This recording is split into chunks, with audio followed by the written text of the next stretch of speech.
Sometimes art is prophetic, and sometimes I don't know how to offset it. The words too authentic to constantly do what I do and augment it. Y'all talk a big game, can't tell if y'all meant it. If seconds turns to minutes, the ticking will tell all. Will you hold firm or steadily fall? Will you conform with the ways of the world, or will you give the world everything that you are? Make them fuckers move around you, kinda like sound do. Break out of everything that they had you bound to. You got knocked down, ho, get ready for round two. It's round two.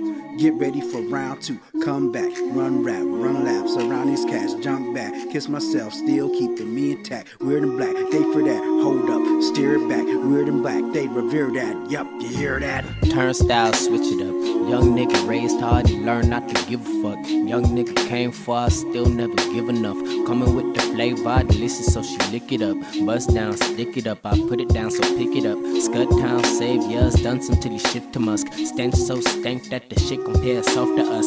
Crud so dank, make your face much dripping, cuz club go shake when the bass gets to hitting ya. They ain't really hearing us, but they gon' feel something when the way is paved clear enough. I don't fear nothing but the fate, is God really not? Well, fuck it, got the world in my hands, and that's real enough. Fuck it, got the world in my hands, gold forms to touch. Might just spend it all one time to give it all to us. Yeah, give it all to us. Yeah. This that hip-hop body rock, hardcore karate chop, neo-Nazi nasty, not feel it in my chest. How could you wear that name? Must be automatic shame. He's an automatic lame, heard it from the best. Fresh flow, let's go, plus I got a lot of heart. It's necessary when you dabble in this art.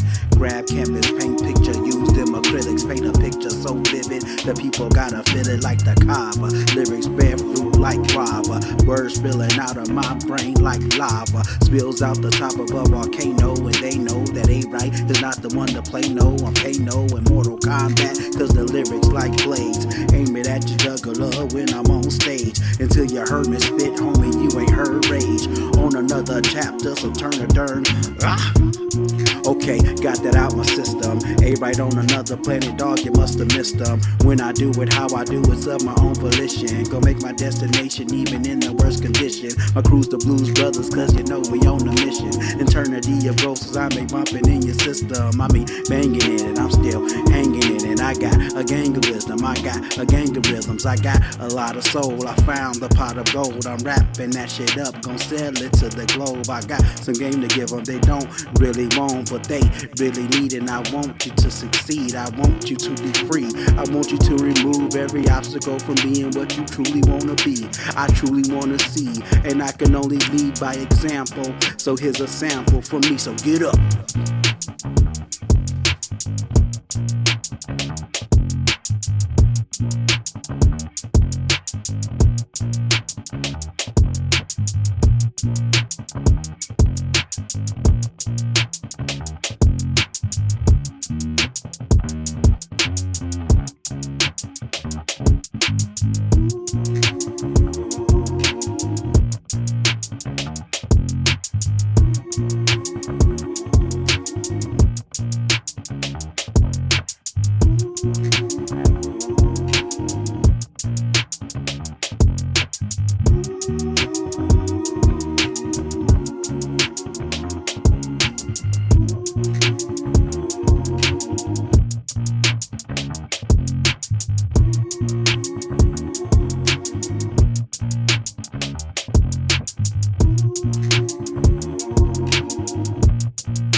I gotta admit, the view is not as nice and colorful as it normally is.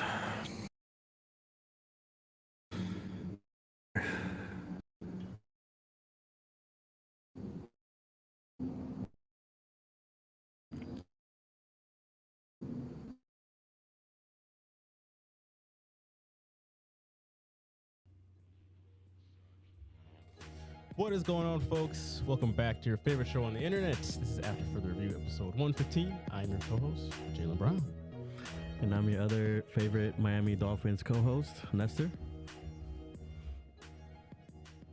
I'm your other wonderful co-host, Shaquille Brown. I don't know. I don't know if you could be favorite and a Miami Dolphins fan, but we'll continue. I knew that was coming. I mean, you could use gay and mammals when you talk about Dolphin fans, but I don't know what else you can use. And I'm Malin, and there's a reason why I call myself the most hated co-host on this show. It's because I can't go 5 seconds into the show without talking shit. So, how you guys doing? Well, we're starting 30 minutes, 25 minutes earlier than we did last week, so I think that's a good start. There you go. Look at y'all being fancy with the coasters. You guys are Yes, living the high life over there. Right off the jump. Folks, we're trying something new, as you can see here with the camera angle. We got some big things in the works, so we're just trying to get used to some things beforehand.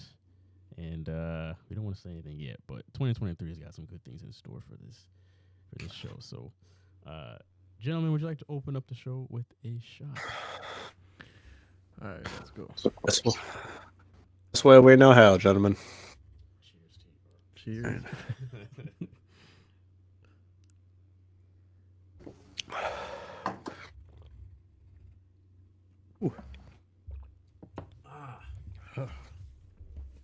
Shaq, how was your eye?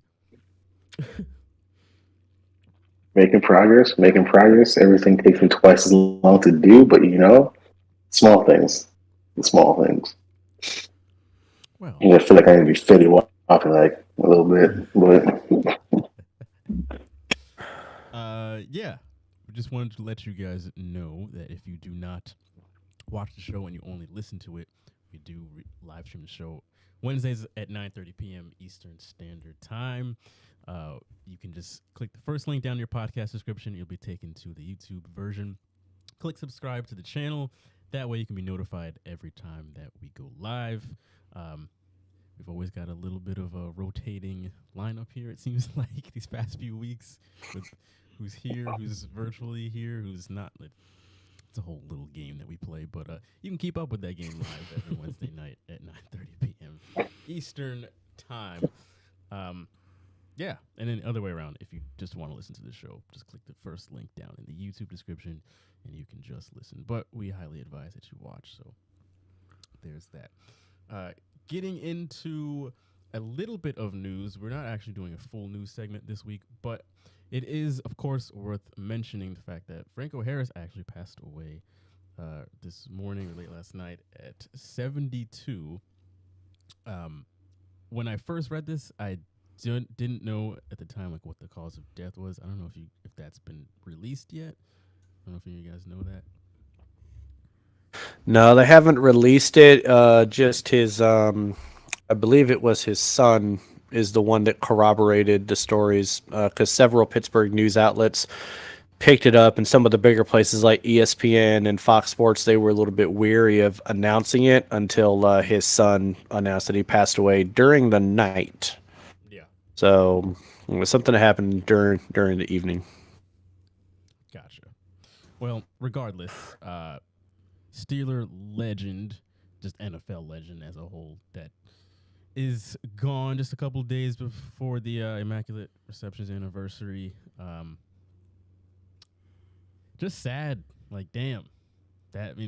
He was the man who made one of the most iconic plays in NFL history, and just very unexpected. Shaq, as a Steelers fan, what did you think about this? of course, like you said, it's very sad to see somebody, of course, pass away. Legendary player, Hall of Fame, one of the best Steelers, and one of the best NFL players to touch football. So it's just very sad to see see him go, but we'll always go down in memory for what he's done. So rest in peace. Malin? I mean, it's always sad when a Seattle Seahawk great running back passes away. He did 8 games for Seattle back in 1984. Rushed for 170 yards. I think he was 56 years old at that time. But he would not have gotten over 12,000 yards rushing had he not played for my Seattle Seahawks. Because I don't know if a lot of people know this, but the Pittsburgh Steelers actually did Franco Harris dirty. When he was coming into training camp, they cut him the night before training camp, and they tried not to really talk about it. And there's a video clip of Chuck Noll, and they were asking him where Franco Harris was, and he was like, "Franco who?" I was like, "Dang man, that's disrespectful. That man ran the ball for you and won you 4 Super Bowls in the '70s. Like that's ridiculous."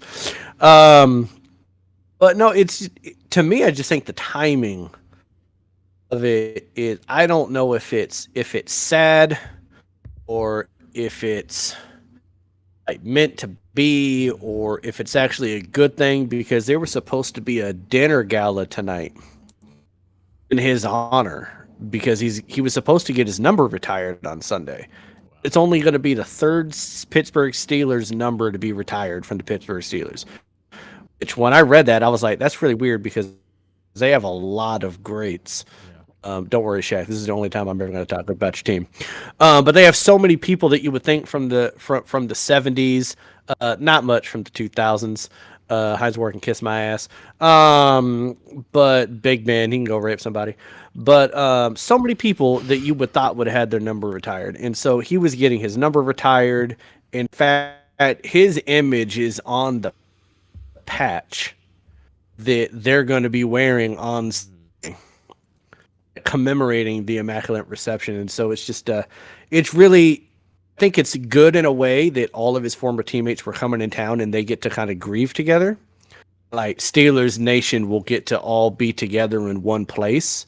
But I think it's really sad that he wasn't able to experience the honor that they were going to bestow upon him and get the pageantry and stuff like that of this weekend, because he definitely deserved it.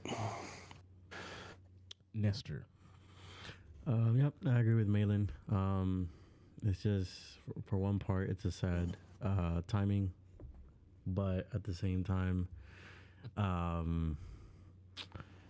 it's nice to see that he'll have all those people celebrating him and his legacy. So yeah, that's good. For sure. Yeah, so with that being said, rest in peace to the legend. We will move on to our weekly recap of the NFL. Week 15 did not disappoint. Getting down to the nitty gritty here, folks. Only a couple weeks left in the regular season, which is crazy. We're also getting to that point where a lot of math comes into play on who can possibly make it, who cannot, and people are losing sleep thinking if their team is going to make the playoffs. Like, are we getting to that point in the season where, cheeks get tight? So, week 15 okay. this is Saturday night. Bills and the Dolphins. This was hyped up to be a snow game, and in the fourth quarter, it finally came through, and it started to snow. And it was just fitting. This is a close game, but the Bills did outlast 32-29. Sounding great. We're going to go with Nestor first, since this is your team. What is the biggest reason why the Dolphins could not win this game? I thought about this because I've been blaming that O-line all season. Then you think about the weather. They were supposedly gonna run us over, and I don't think that happened. It was a close game. When Waddle received that ball, I thought, maybe we have a good shot now. I was complaining about the passing. Sherfield not receiving a ball in the end zone when he should have. Um, but you know what? I think Mike McDaniel should have allowed the run game to do more this game because I saw Ahmed doing something. I saw Monster doing his thing. Yeah. So I think we could have managed the clock better, and the Bills started doing what the Bills do in the second half, which is mistakes, costly mistakes. And if I think we could have managed the clock better, because I did say we were managing the clock well, and then they go ahead and mess it all up. But if we would just trust our running game a little bit more, I think we could have possibly gotten out with a win. But yeah, we didn't.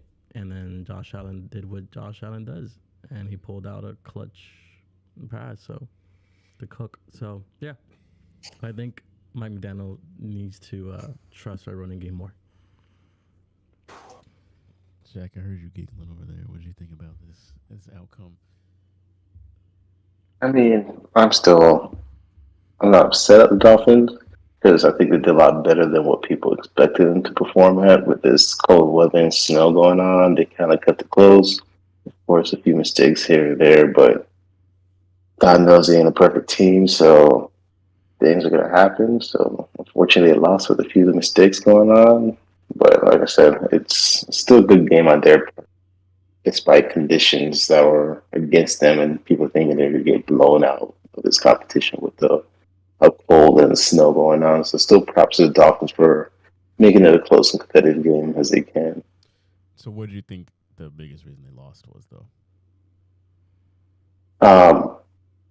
Mistakes at the wrong time of the game, I think, is their big key problem going on. It made it really hard for them. In a game like that, you really need to cut back on simple stuff when you have too many things stacked up against you from the beginning of the game anyway. So the things that you can control, make sure you keep them under wraps. Yeah. Malin. So I just want to say that game pissed me off that there was no snow in the beginning of the game. Like, social media was hyping it up, showing all the snow in Buffalo. Yep. Then the game comes on, and I was like, "It's a pretty green fucking field. I see a lot of snow out there." I was like, "What the hell is this?" But then the fourth quarter came. I'll tell you right now, the Dolphins did not win this game because of the snow. Their offense couldn't operate in it. The fourth quarter, their last three drives had a total of 13 plays for 57 yards. The fourth quarter. Could not move the ball. Buffalo could move the ball. You just saw, like, the moment the snow flurries came, that offense just got grounded to a halt. So it just kind of shows me a little bit that this Dolphins team going into the playoffs, they're going to have to go into some cold weather stadiums. They're going to be playing in places like Buffalo again, Kansas City. I mean, hell, it's going to be supposed to be like 12 degrees in Kansas City this Saturday when Seattle plays there. Those are the type of temperatures that like Miami's going to have to go into, and they're going to have to figure out a way to play in bad weather. Because they're not going to be sitting in 50 to 60 degree weather, clear skies in Miami during the playoffs, because they're not winning the division. There will be no home playoff games, so they need to kind of right that ship a little bit. And I think that goes back to Nestor's point, where you got to trust that running game. You can't just do an all air assault in weather like that. So we'll see. But they hung close though. They did. They're a very talented team. They could beat the Bills. They did beat the Bills earlier this year, and then they lost by 3 points. So they're right there. They have the talent to do it. So Yeah, I think that between the snow and, like Nestor said, they just got away from the run game, and it was working for them. I don't know why they decided to stop giving the ball to Mostert, but he was killing it. And the other thing with the run game is it also just chewed up the clock a lot, and it kept Josh Allen on the bench. and it gave them less opportunities to come out and score the ball. But fourth quarter came around, and it was like, all right, the Bills are heating up. Bills Mafia was going nuts. We need to throw the ball. Where's Hill? Where's Waddle? And it just seemed like Tua was just forcing the ball. And with the weather, I mean, that's just really hard to do. When you're forcing the ball at all, and then you throw snow in the mix. Good luck. Yeah, I think it was mainly the run game, number one, or the fact that they got away from the run game. But number two, that weather was crazy. And Bills Mafia was going nuts. The fact they're throwing snowballs at people is, like, wild. They, like, you have to play against Bills Mafia when you come to Orchard Park because, it's that's part of the factor. But, yeah, I guess enough of that game. We will move on to the next game, which is the Giants and the Commanders. Giants taking that one with a 20-12 win. And let's start with Shaq. Do you think that Daniel Jones is the franchise quarterback for the Giants? Yes, I think Daniel Jones is going to be this franchise quarterback for this team. Right now, they're making it work, and they're going to stick with it. Fortunately, they're having a lot of great success this season.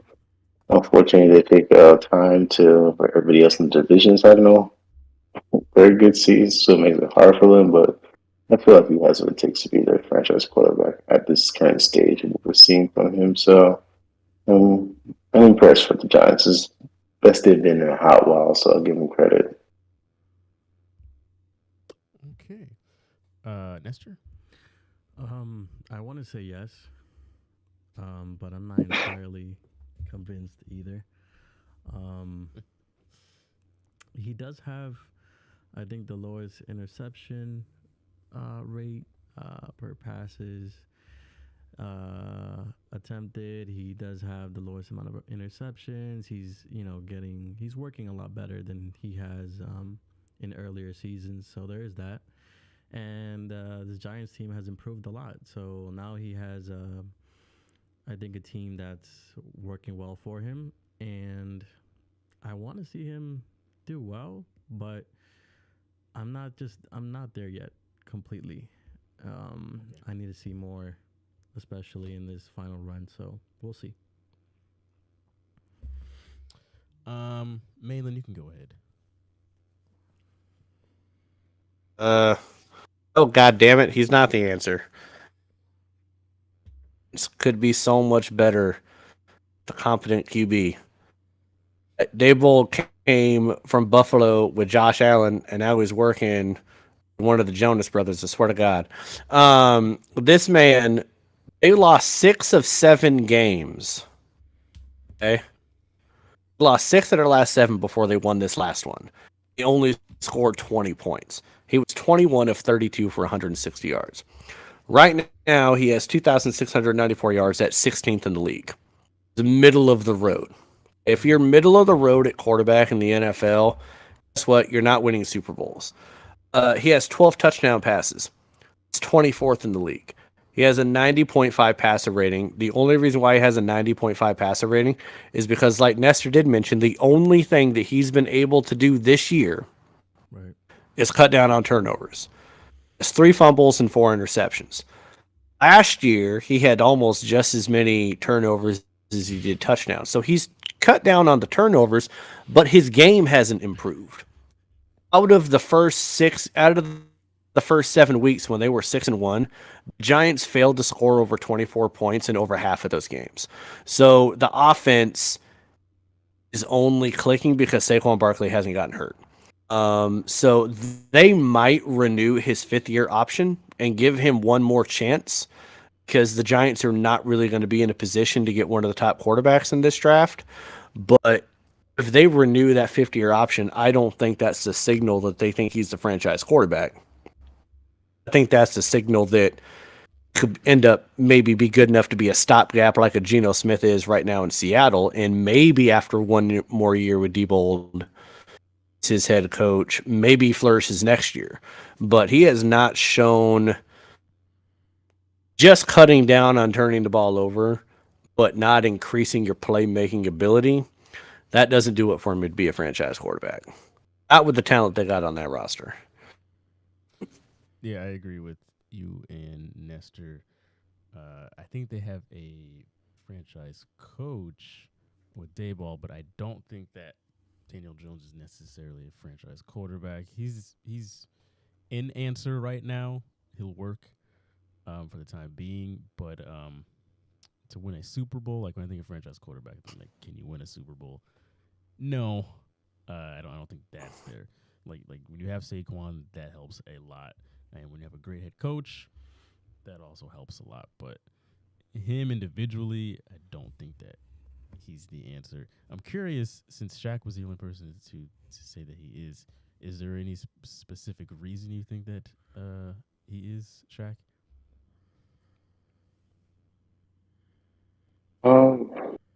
I mean, there's very few quarterbacks I feel like have done by themselves who have made an offense based off their skill set alone. I feel like with the combination going on, he can make it work, and he can, like, with another year or so, he can make this team make a deep run and possibly make a big impact with a decent run game going on behind him and everything. This combination could be good enough to take them far. By himself, absolutely not, but we do not see that often nowadays in the league of having an impactful quarterback that can just drive an offense by themselves and do all that. But I feel like the quarterback combination between the run game and it could definitely make it work and make a deep run here in the next season or so. The first season, go ahead. By that definition, Shaq, you don't think he's a franchise quarterback then? As a franchise quarterback can put the team on its back and carry them to the playoffs and take them places that the roster isn't built to be able to do. How many times has Aaron Rodgers taken the Packers to the playoffs with a subpar roster? How many times did Russell Wilson take the Seahawks to the playoffs in the last half of the 10 years that he was a quarterback with a subpar roster? There was one year where Russell Wilson accounted for 98.6% of the touchdowns that year. Tom Brady won 3 Super Bowls with a Patriots roster that wasn't anywhere nearly as stacked as the ones that he won in the early 2000s. He was winning with Julian Edelman being the best wide receiver on the team. He was winning Super Bowls. Like, those are franchise quarterbacks. If you need the rest of the roster to be great so you can be great, then you're just a piece of the cog. And if you're going to win a Super Bowl with a quarterback that's just a piece of the cog, you better have like a top 5 defense historically to be able to do it. I mean, can't say it can never be done because Trent Dilfer has a Super Bowl ring, but it's very hard to do. Only the Ravens seem to be the only ones that do it because they had Joe Flacco and Trent Dilfer. Well, there's that. Moving on to the next and last game in the recap, Packers and Rams, which was on Monday night. 24-12 was the final score with the Packers taking care of business. 15 degrees was the temperature there. Nice brisk evening in Green Bay. Question for you guys is, will the NFC's third wildcard team come out of the NFC North with the Lions having success in the second half of the year? Now the Packers starting to get their act together. Malin, I'll start with you. Do you think that the NFC's third wildcard team is coming out of the North? So I would just like to say that I'm glad that the Rams are not one of those teams where the butt cheeks are tightened up, wondering if they're going to make the playoffs. Why? Because they're eliminated hot, them fucking frauds. So let's talk about this question. When you really kind of break it down, because there's 4 teams, right, vying for 2 spots. Got the Lions. The Packers are not vying for a spot. They're going to get eliminated at some point. The Lions have won 3 in a row. In order for them to win out or to make the playoffs, I think they have to win all 3. So they got to go 6-0 to close out the year. Now they play Carolina, Chicago, and Green Bay. So it's possible they could do that. But are the Lions really built to go on a 6-game winning streak? I don't know. You got the Giants. I think the Giants and the Commanders have the toughest schedules out of the four. Giants got Minnesota, Indy, and Philly. Could very well go 1-2 in those. Okay. Play, sleep. The Commanders. The what? Did you say? Play hard, sleep, and then they play again. The Colts are. Yeah, it's the Colts. I mean, they technically could sleep for half the other game too, but we'll talk about that later. The Commanders play San Francisco, Cleveland, and Dallas. Tough 3-game stretch.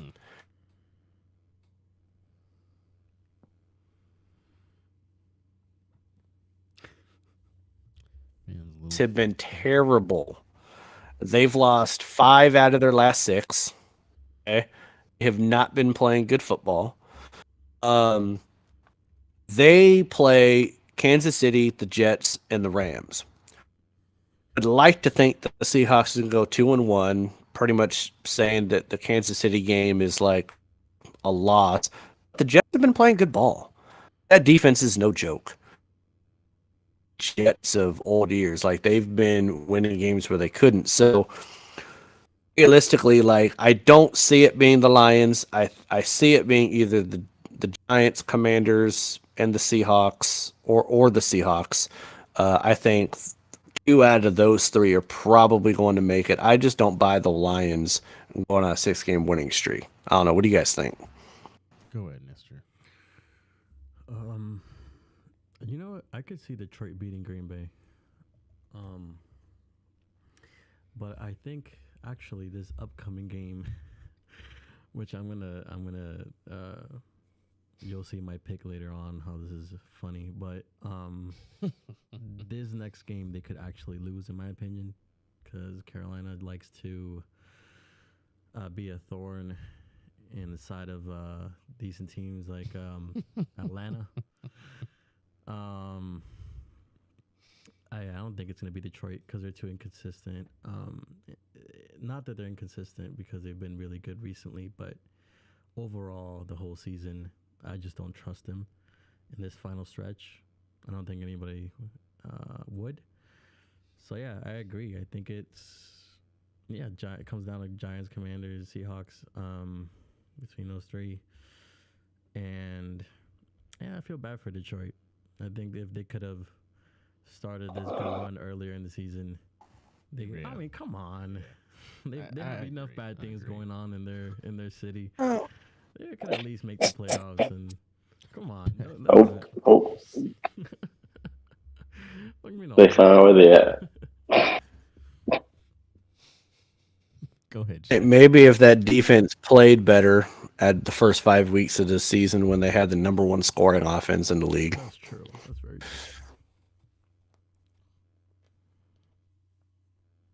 true. Go ahead, Shaq. Story short, I also agree that Detroit do the damn thing. The only thing stopping anything in that city is the damn potholes on the road, probably. But I'm going to say my best bet is probably Seattle going on.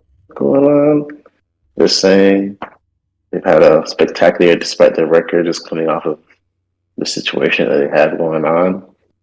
So they're really balling. I say they have the best chances of coming out of these teams to get into playoffs. So cross your fingers now that I've said it. So it's in the good hopes. The one thing, Jalen, that I forgot to mention, the reason why I think the Lions have to win out is because if they win out and Seattle does go 2-1, they have the same record, but Seattle beat them, so they own the tiebreaker. But if Seattle goes 1-2 and Lions win 1, they'll have a better record and they'll get in. I see. Yeah, for that reason, I gotta say I don't think the third team is coming out of the North, because like you just said, even if they do win out, they still, and Seattle is their direct opponent there. Seattle has the tiebreaker, so it's kind of like good luck. Green Bay, forget about it. But in Detroit, I mean, they've been really fun to watch this past like about a month or so. They've been just really on a tear. It seems like Dan Campbell's doing a great job now. He's figured out what works and what doesn't. But I mean, there's 18 weeks for a reason, and you got to play all of them well. So if you just play a month well, probably not going to make the playoffs. So no, I also do not think that anybody from the North is going to be the third wild card team in the NFC. So sorry, Detroit. Do have one interesting stat for you, Jalen, because we're talking about the NFC North and whether or not someone will make the playoffs, right? This is the first time in 10 years where 3 weeks left in the season, all 4 teams are still mathematically in it to make the playoffs. No one's been eliminated yet. First time in 10 years. Meanwhile, we have the NFC South that's just plugging along. Yeah, the NFC South. Could talk about them the L segment if we wanted to. That dumpster fire. I still can't believe my Seahawks lost to every goddamn one of those teams. That's just fucking stupid. Man, if that was me, I wouldn't have mentioned that at all. I just How the hell? listen. I wear my L's on my sleeve, man. It's a part of it. You take the highs and the lows, and that's definitely a fucking low. God damn. Christ, that's well. I really hope you guys do make the playoffs. Well, one of those was against what? A pretty good team with a guy that's been through a lot recently. He's at his prime again. Okay. Esther, we lost to Marcus Mariota. We lost to Sam Darnold. We lost to Andy Dalton. And then we lost to Tom Brady. So, no, there's no excuse. Divorce Tom. His second prime. Force. Okay, folks.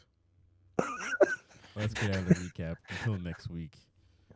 We are going to get into our wish list for this year. So it is that time of the year, folks. With Christmas coming up this weekend, I figured we'd all share what we'd like for Christmas when it comes to our own team.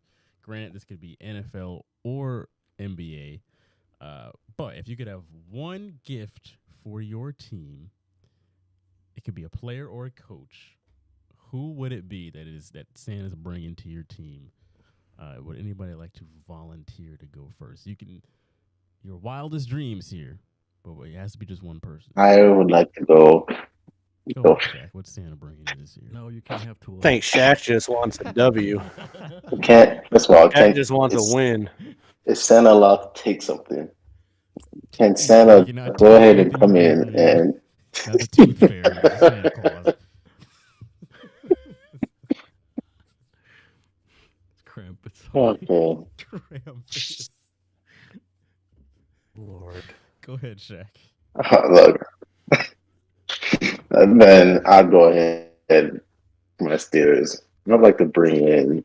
This could be another conversation quarterback. At this point, Santa could go ahead and bring in Cam Newton if you would like, but I would like to bring in any quarterback into my spot and get rid of these god awful quarterbacks that we have going on. So that's one thing Santa could go ahead and bring. I'll just say that.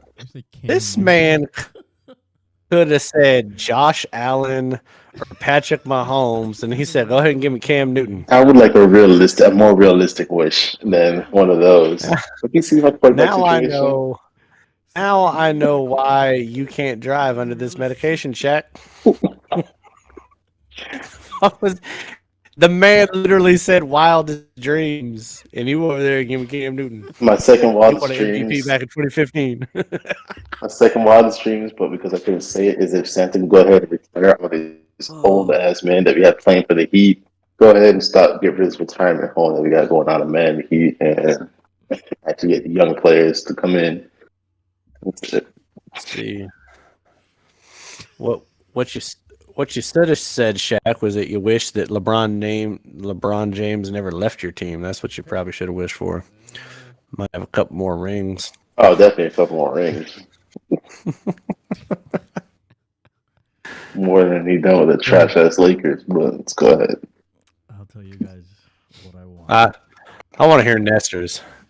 So, Go ahead, Nestor. first of all, for the Dolphins, I want wildest dreams, right? I want Derrick Henry. Because then maybe Mike McDaniel will trust our damn running game more. And then imagine Tua just passing it to Tyreek Hill, Waddle, and then you got to worry about Derrick Henry. That would be just killer. And then for the Heat, okay. yeah, I want to do two. Sell the whole Okay, team. you just do them too. Nah, just bring. You know what? Give me Giannis. Give me Giannis. Okay. Well, I mean, if you're arguing Giannis, who's leaving? You only have starting 5, so Anybody can leave. Jimmy Butler's got to go. He can go. Just bring Giannis. Okay. Shaq, what do you think about that? I'd rather look. Not just everybody can go. Okay, I'll be honest with you. Shaq, are you serious? Oh yes. That man gonna hold on to the Tyler Hero. Nestor, you can always take Najee Harris from the Steelers and add him to your run game. If you want to do that, we could be here. Nestor doesn't want a headache every Sunday. And, Nah, I'm being very gracious. Go ahead and take Najee Harris, and add him to your roster for the Dolphins. No. I like how this is like a Santa's wish list, wildest dreams, and Shaq keeps talking about the dumbest people they should put on rosters. Cam Newton ain't even the goddamn league, and he's like, give me Cam Newton. Go take that, Shaq. Take a nap. Shit. What's going on?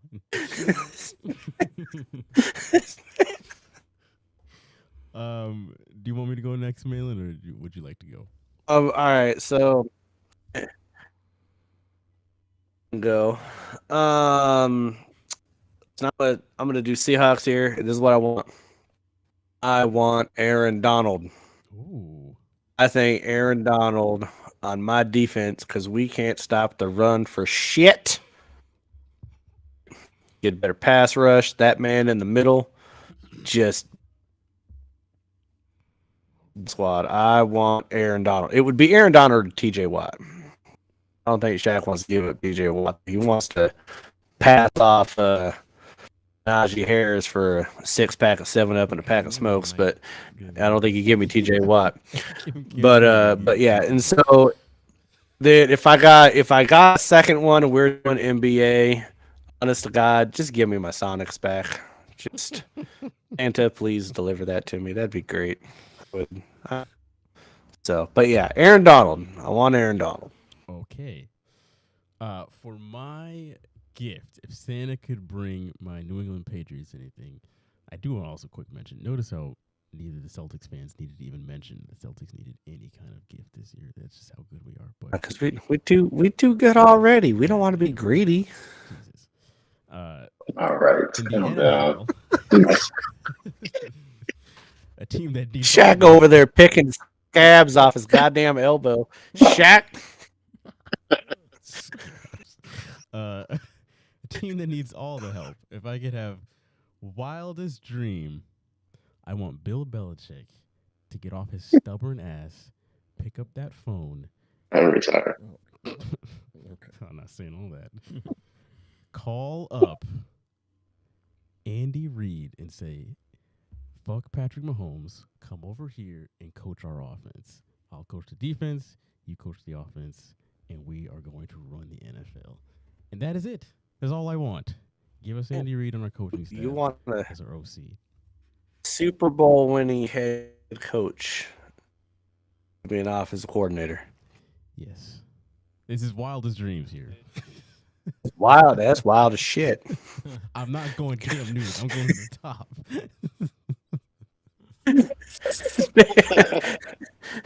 Man, this man's like, I want the man responsible for Patrick Mahomes to vote his ass and work under grouchy Belichick. I I think you need a star. who right now wide has receiver. 2 defensive players. We Does he need need a that star too, receiver? but that's Because that's counting on down the Aguilar list. and Hey, was it but, Myers? but do you really need a star receiver? You need a star quarterback Well, is yeah, what you Hey, need. true. You need I believe if we had Reed, we'd be in good hands. But you know, Trust yeah. me, dude. over there. Again, who was the best wide receiver when Tom Brady won his last 3 Super Bowls? Julian Edelman. Exactly. Yeah. He never won a Super Bowl in Randy Moss, did he? No, he did not. But You got a good OC and a great quarterback. You can win Super Bowls with ordinary receivers. not with Nelson Aguilar because he's not average. So. Gotta get rid of him first. But Yeah, you might need to get the below average people out of there to return on a positive, but gotta dust before you can mop. addition by subtraction. Get addition by subtraction on that one. All right, so He rolled up to the office one day and his car just didn't work on the door, and Andy Reid's just waving at him from the other side of the door like, "Bye, bitch." you can go drop passes somewhere else, but you're done doing it here, buddy. So our gifts look as follows. So I'm saying Andy Reid. Malin is saying Aaron Donald or TJ Watt, was even second there on the list. NBA wise is saying bring the Sonic back to Seattle. We're getting wild here, folks. Nestor was saying What? Big ass. Nestor was saying bring Giannis to the Heat in exchange for anybody, basically. NFL wise, he said bring Derrick Henry in, like that. And then Shaq was saying bring Cam Newton to the Pittsburgh. I got the best wish list after Shaq.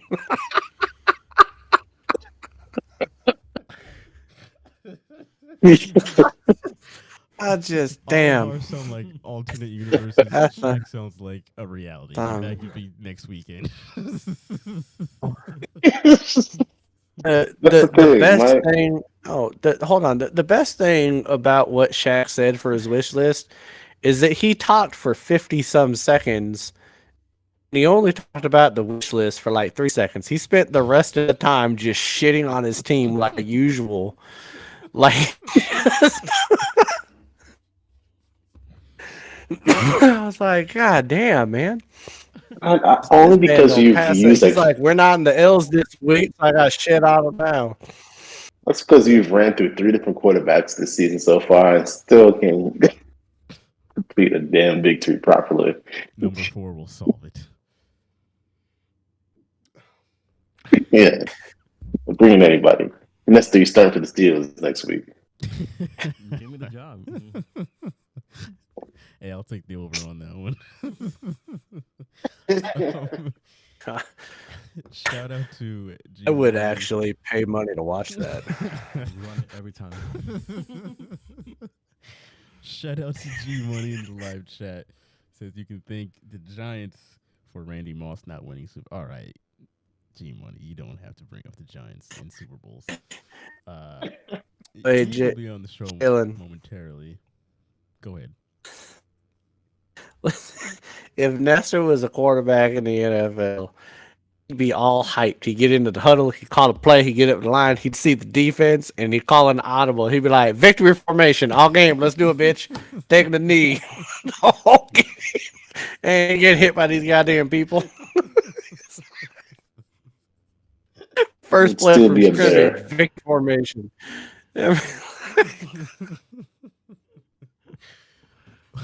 Who was it? Still last better week you yardage said for that game. even G Money could be a quarterback of? Was it the Niners or something? You know what? It'd be Tua.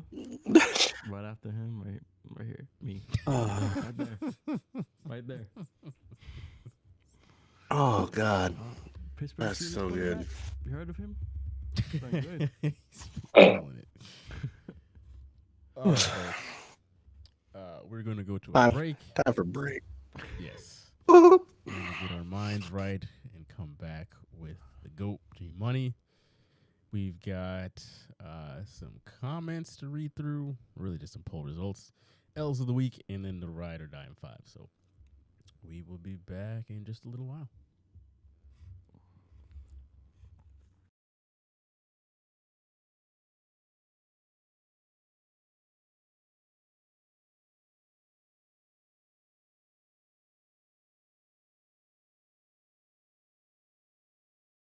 Still throwing the square though.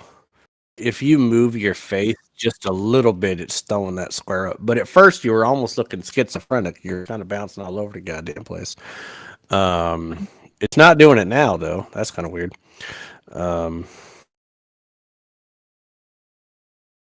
Did you turn? Oh, there it is. Nope, there it was. There after for the Yep, review it was fans, fucking we with got you. a question Is that? What are you guys for doing? you that's bigger Movie than shooting. Shaq's goddamn What are we forehead. So here we go. Who, in your Oh, opinion, but it came is back the most though. underrated player heading into Is. this year's NFL season? But yeah, I Is it a found you, kicker like bitch. Justin Tucker? It's like, Is it a wide receiver like Keenan Allen? Is it backup running back on your favorite team that probably sucks?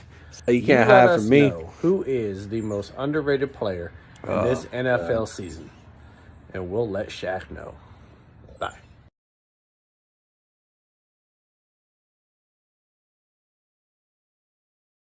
Oh, are you planning on setting up 4 cameras in studio so it goes to all?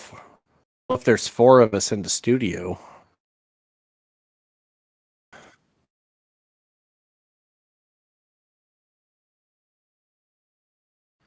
so we just gotta hug each other. That's what we gotta do.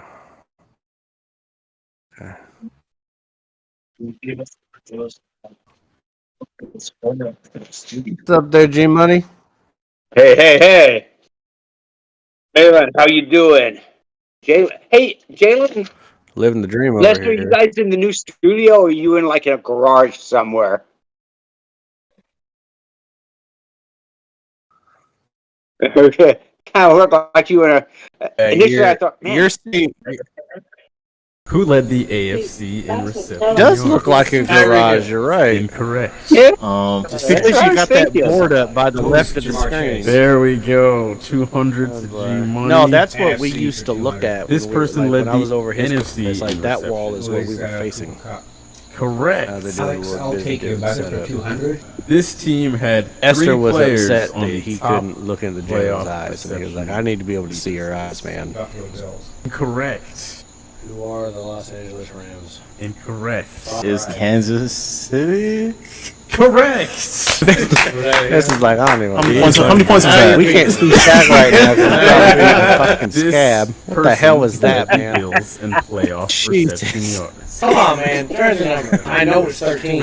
Oh, you did get it right. Yes. Gabriel Davis. God damn it, yes. Gabriel Davis. 1,000 from right under Looking Shaq's at a nose. goddamn scab. We're over here guessing jersey numbers. Drawing Did on you it. know Like, AFR is also like a dog on gnaws on a Spotify bone. and He's Apple like, Podcasts? God damn it. Click the first link in the description below to Hey. listen to the most recent episode of the show. Our mics are still live. Cannot dispute it, man. Oh, yeah, they I have are. a more complete Yeah, I team should have than told you that, but then I I already figured, given what it to the you, hell? man. I already said you had the best squad out here. I heard you, and that took a lot for you to say. Squad You out had a lot of You have the errors, most and complete team, but I Nobody wouldn't say you will have give the a damn. best team. team is Hey, you know, what I say here is the same shit I say at work, so, you know. Ignorance. All y'all, ignorance. Shaq still thinks his team is good. He has Bam out of buy him James Harden.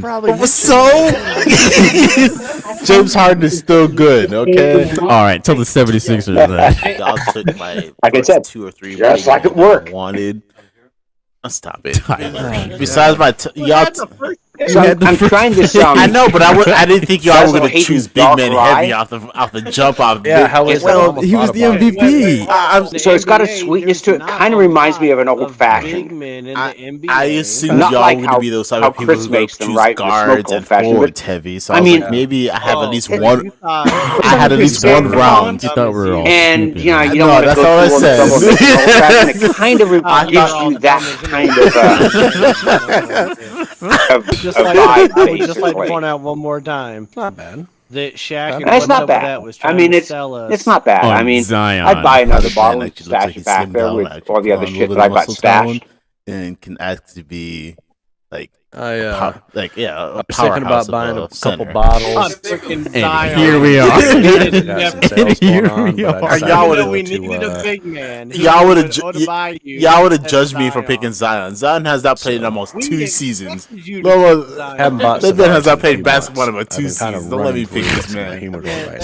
That man Yeah. went with Odebayu over Zion. Yes, you know why? Because that man played. Got a really good deal on a box of Shaq's a 26 sly dude. This dude talking about family. Hey, come on, look at Zion. Look at I try to sell you. Come on, look at I ain't trying to have it. I am Not the me. used car salesman of the basketball world. Yeah, I'm getting Look at a him. little upset with He's there. the liquor store out in the You bay. got a Femia 5? I can I stick knew it they in probably here. wouldn't Femia have 5. any Sinatra out there. Drive around town. But I wanted to get What you did, another bottle or two of Remy Martin 1738. like you had They didn't have any. I'm like, there okay, was, like, a bastards. 2020 test So I'm looking around. I saw this one bottle of Hayden battery and Zion. Basil Darker. You I went figured, for well, I'll the pick 86 that up, and I picked up a Butte bottle of like that's what you did. Like you went for 1920 old because reliable. Like this man wasn't I've the been drinking third that. best team. Wasn't on the And third I'm like, best team man. in the NBA this past season. Can we You start with guys the just don't third have- best team Yeah. statistic? And this is Why be hating on me for choosing this is LeBron? the base. As, You like know, one of y'all you would have fucking chosen defend LeBron your if he was freedom. still Well, not available. me. Shaq had the first pick. I I'm knew done with 12 that hours shit. ago he was taking LeBron James. But yeah, it's like, True or how come true? you Would don't y'all have have this chosen stock? LeBron if he was Well, still available because at they some don't point have in it. You know, 19? supply and Stop lying to Number me. one, no. Stop lying I to would me. not have taken LeBron. Nope. Why y'all sit here So bold-faced River lying to me? I get This that is not an audio there's a podcast. supply This is issue with video. glass. People are watching. It's plastic. I don't care. Hold on, I'm drinking that hold shit. on. My first I two don't care if picks you put it in plastic. were It's not Giannis going to affect and me any. In Joker, fact, actually, and it's they better to still would've been travel my with. First two picks Yep. of LeBron James is still But would you have not chosen LeBron if Hey, he how was long still till we come available at back? some point? maybe Stop. a third pick, but that would have been like pick 12. Well, I don't see them. So Okay. If I could have any two picks, This I is would have like taken the 48 Giannis seconds, so and Jokic first two. we're getting It close. was great. Episode 90. Thank you y'all for watching. Shut it down. Shaq Six Man would have been the barbershop show that LeBron James does. That would have been his He'd have taken the shop number He'd 6. have taken the top. That would have been the sixth pick. He probably thought that came with LeBron James. Like, hold on, Shaq, that does not count. And Nike shoes and Blaze Pizza. I get LeBron 12s. I don't even know if LeBron has 12 shoes, but he gets LeBron 12s. I don't know, Shaq tried to close the show out 2 minutes ago. And here we are, still roasting me for another 2 minutes after trying to close the show out. I picked Rudy Gobert. We're ragging on Shaq. Nestor took Rudy Gobert. We're racking on You shit. got us all fitting in the frame, Jalen. And this is why I try to close the show out. For LeBron. Yeah. Remember to follow the show on Instagram and TikTok at AFR Sports. That's it, AFR. And this is why I try to close the show out. For LeBron. Remember Need to to buy some follow new the show beard on trimmers. Instagram and TikTok at AFR Sports. That's But it, AFR fucking homeless Sports. over here. Now back It's to the show. ridiculous. AFR Sports. That's it, AFR Sports. See, I decided Now to follow back the your show lead with there, your Malin. I hosts, just let my shit Jalen, grow out. Shaquille, And since I have a homeless camp just up the road, I can walk there and not have them fucking hassle me. So,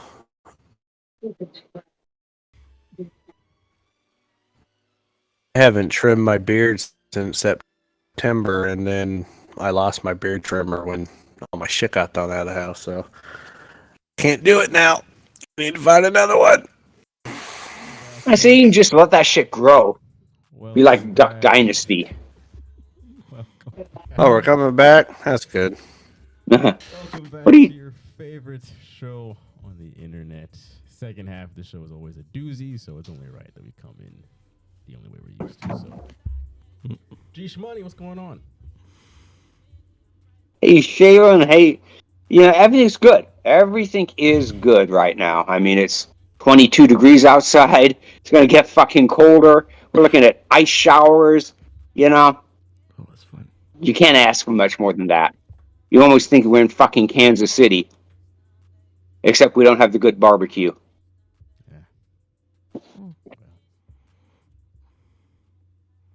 God damn.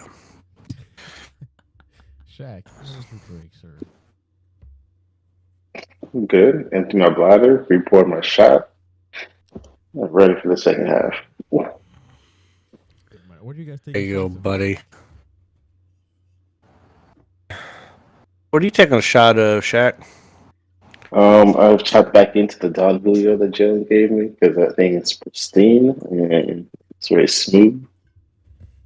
There you go.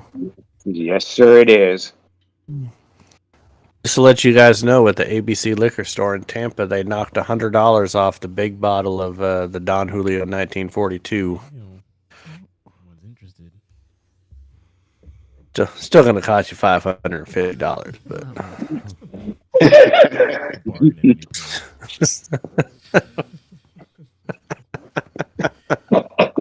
But you know, you got the $100 off. All right, let's go ahead and take this shot, gentlemen. God damn, go ahead with some beer first, Jalen. All right, cheers, gentlemen.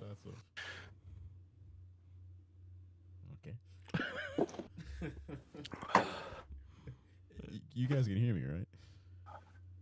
Yeah. Yes. I can hear you. Okay. I was asking what you guys are taking a shot of. You and G-Money and Malin. Oh. We're a little slow on that. Hey, G-Money. I'm doing, let's do a little product. I'm doing the Basil Hayden Dark Rye.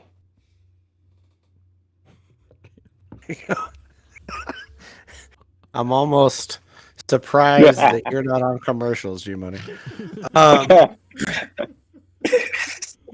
I'm taking shots of something called Oak and Eden. It's a bottle I found at a B&M liquor store. And when I say B&M, I mean brick and mortar. And it is a bourbon with a spire in it, a wooden, like a cast spire. I don't know if you can see it in there, but there's like a piece of wood in there. And the wood has been soaked for 1 year in cognac before it's put into the bourbon. And so it's got a pretty unique, interesting flavor to it. But I don't like it a super ton, so that's why I'm taking shots with it. So it's not something I'm going to sip and enjoy. You're honest. All that to say it wasn't very good.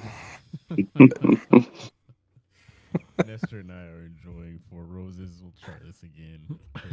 Couldn't contain ourselves a second ago. Oh, we're doing another shot? Yes, that was our third. Okay. Okay. Well, shit, I ain't doing that one. God damn. Okay.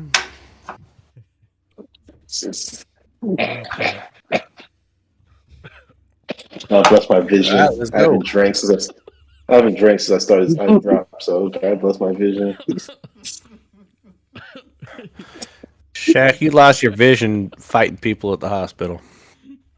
Exactly. That's what they get for not listening. No, I was having this thought that, like, if Shaq ends up losing the vision in his eye, he should just have, like, some plastic surgery done. Do it to where it just extends the forehead down to where there was, like, never an eye. We can just increase the surface of the forehead. It'd be great. I don't know if you need a surgeon or a contractor to do that work. I mean, you need some aerospace engineers and shit. Someone's got to go to space. What were we talking about? Like the same people that worked on the Hubble do it. Yeah, bring those guys back. I'm sure they'd be honored. All right. Anyway, We'll talk about sports at some point. yeah, we are. Here we go. Look at you. Community comments. Okay, see you, Shaq. We are going. Shaq. To How did we lose Shaq? How did we lose that man? Exactly. I don't even see a shadow. All I do is I do see a shadow. There's a goddamn shadow right there behind the chair. It's gone now. Goddamn Shaq eclipse. That's what just happened. Okay, I'm sorry. Let's continue. My apologies. I just thought Shaq has headphones in Talk so about the whole sports. time you could just hear the whole thing. So anyway, community comments.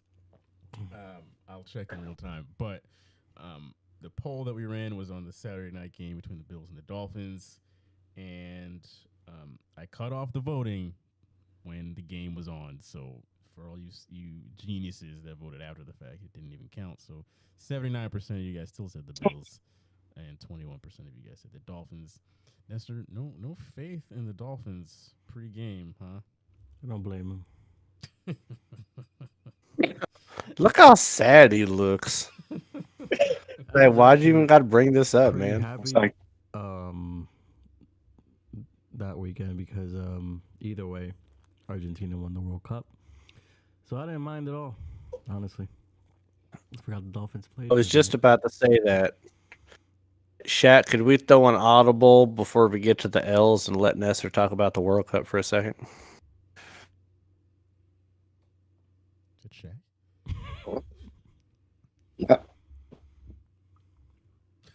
Go ahead. Oh, am I talking about? I thought you said Nestor was talking about the. I said Nestor. yeah, we I mean, I thought you said Shaq. no, you probably saw it live with your goddamn head, but no, I said Nestor.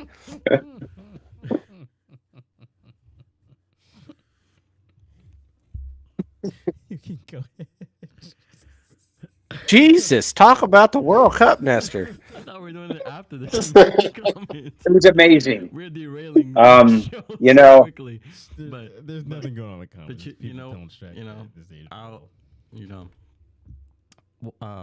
watching him win the World Cup, Messi, is honestly a dream come true because I started watching this man when I was a kid, and this is the only athlete in my entire life that I have grown like to see as a role model. People like will see celebrities, any musician or anybody as a role model. This is the only guy that's famous that I see as a role model. And just watching him go through his, you know, sporting career, and then he's in the conversation for the GOAT. He's being compared to Pelé. He's being compared to Maradona. In comes the international tournaments like Copa America. You got like the World Cup, and he starts what? He starts failing. And then he starts getting so much hate. And then you just start thinking, man, if this is such a good guy, you know, he looks like a good father, a good husband. He's just a good guy all around. Very humble guy. Treats his teammates well. All around great dude. Then, damn, what's expected? What can I expect out of life? If this guy's getting this much hate and he's just failing when he should win, he deserves to win. He's a great talent. He's the best there's ever been. So watching him win this World Cup is like, damn, it's just justice. It's what he deserved, and I'm so happy for Argentina. Have you seen the celebrations on YouTube? Oh, Jesus. Nobody is more passionate about soccer than Argentina. They are. If you see the Capitol Square, whatever that place is called, it's madness. It is. Like, how do these people get out of there after that? So They must just live there temporarily. he's propelled himself into. You can actually now have the conversation that he is the greatest athlete of all time. You could have that debate if you wanted to, and it's the greatest World Cup final of all time, and for me, probably the best game of all time. G Money? I mean, for someone that like Nestor that rooted for Argentina, to see your squad win it, like that must have been like really cool for you. And for my lifetime, only my lifetime, I can't say the greatest of all time because I haven't witnessed too many World Cup finals, but it was probably the best one that I've seen. but I hate using that term because of being like a prisoner of the moment. Like, well, this is the greatest one because it was the coolest that we just saw. But to see Messi get a World Cup victory and score 2 goals, like not just be a bystander in the final, but being one of the driving forces, and then seeing Mbappe at a hat trick before penalty kicks and then get the first penalty kick, I was like, that man is a machine. And they actually proved me wrong because last week when we were talking about the World Cup final, I said that, Argentina needed to win it in regulation because if it had to go to penalty kicks, I thought that France had better strikers, and that wasn't the case. I was very wrong. I was like, Jesus. But yeah, it was a really cool final to watch and to see Messi get that W and get that monkey off his back. That was a really cool thing. But I feel like Argentina has a good, well, not good. Yeah, they have an amazing goalkeeper now, and the French goalkeeper. They do. I mean, he knows how to get in your head. And those are some young players. So if you can get inside the heads of young players that are not experienced, yeah, it's gonna go bad for you. And Loris or Yoris, whatever his name is, for France, he didn't look good. He looked like a stick out there in those penalties. So yeah. What do you think, G Money? Well, yeah. Well, when it comes down to penalty kicks, right? There's a lot of pressure on you. And you see players that have basically played in their top league in their country, that have been top players in Europe or, in the world, miss penalty kicks because of the pressure. And, when Argentina and France both made the first penalty kicks and Argentina made the second one and then France missed, that was it. Pressure starts mounting.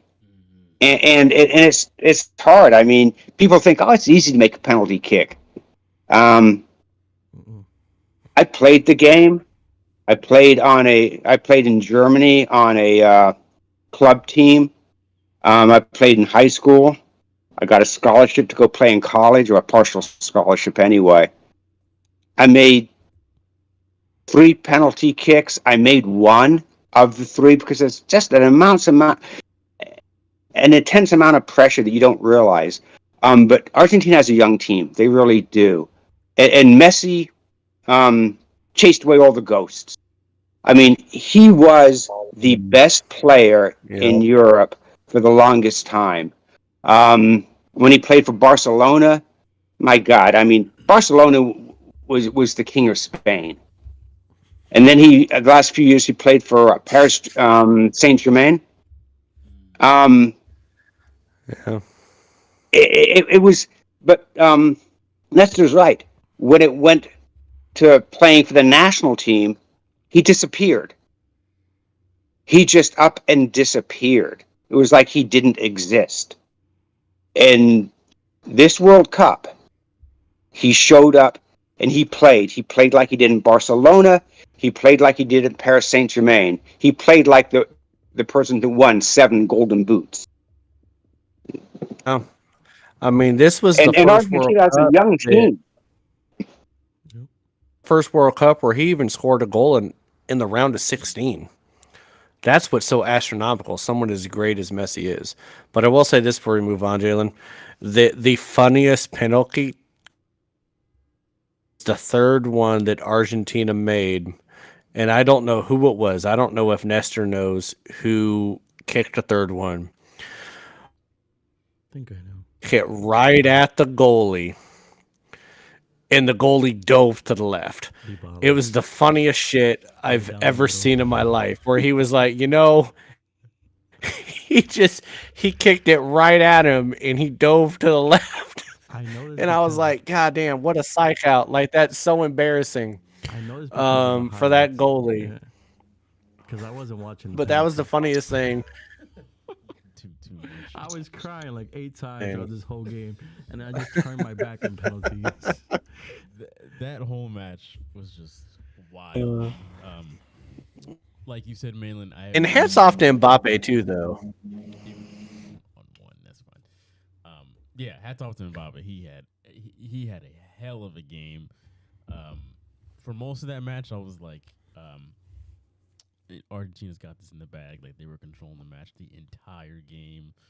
And then come whatever, like the 75th minute, it was just like somebody flipped a switch and Mbappe said, "Fuck that shit. I'm not going out like this." And he just got him right back in the match just like that. It was like he knew what time it was and he came through quick. It was just riveting. Like that last 25 minutes or so was just crazy. Definitely the best World Cup finals match I've seen. The only one that I could even say that rivaled it that I've seen was when Argentina was last in the finals against Germany in 2014. But that was it was a scoreless game up until extra time when Super Mario came off the bench and he scored the only goal scored was the game-winning goal. And that was like lit at the time. But this was like way surpassed that. And he celebrated Argentina's win. So he did. That's a whole full circle with his baby in his hand, and he posted it on Instagram. Yeah, that's amazing. Wow, how time flies. But yeah, what an outstanding match. Good for Messi. The fact that it came to penalties and Argentina did not miss a beat. Good for the whole team. Just an outstanding match. I don't think we could have asked for anything better. Mbappe played out of his mind, but it just didn't matter in the end. But good all around. Shaq. It was definitely one of the more interesting games I've definitely seen. Definitely put on something very riveting, and probably something we might not ever see again when it comes to what's going on the World Cup Finals. So, congrats to Messi and everybody for a wonderful game. Very well deserved, I would have to say. Definitely worked hard, and throughout his career, this is the one thing that he probably definitely needed. So, congrats to him and the wonderful game and victory. All right, let's get into the complete opposite of winning a World Cup title. The L's of the week. From sports royalty to the dumpster of the NFL. Let's start off with the Vikings and the Indianapolis Colts on Saturday night. Oh, the Colts. Let's start with this team. They had him on the ropes for most of this game, and when it came down to second half, they didn't have him. Can I just looking ahead, why are the Colts on Monday Night Football again this Monday? Didn't we already see this a couple weeks ago against the Steelers? And for some reason, they're back on football.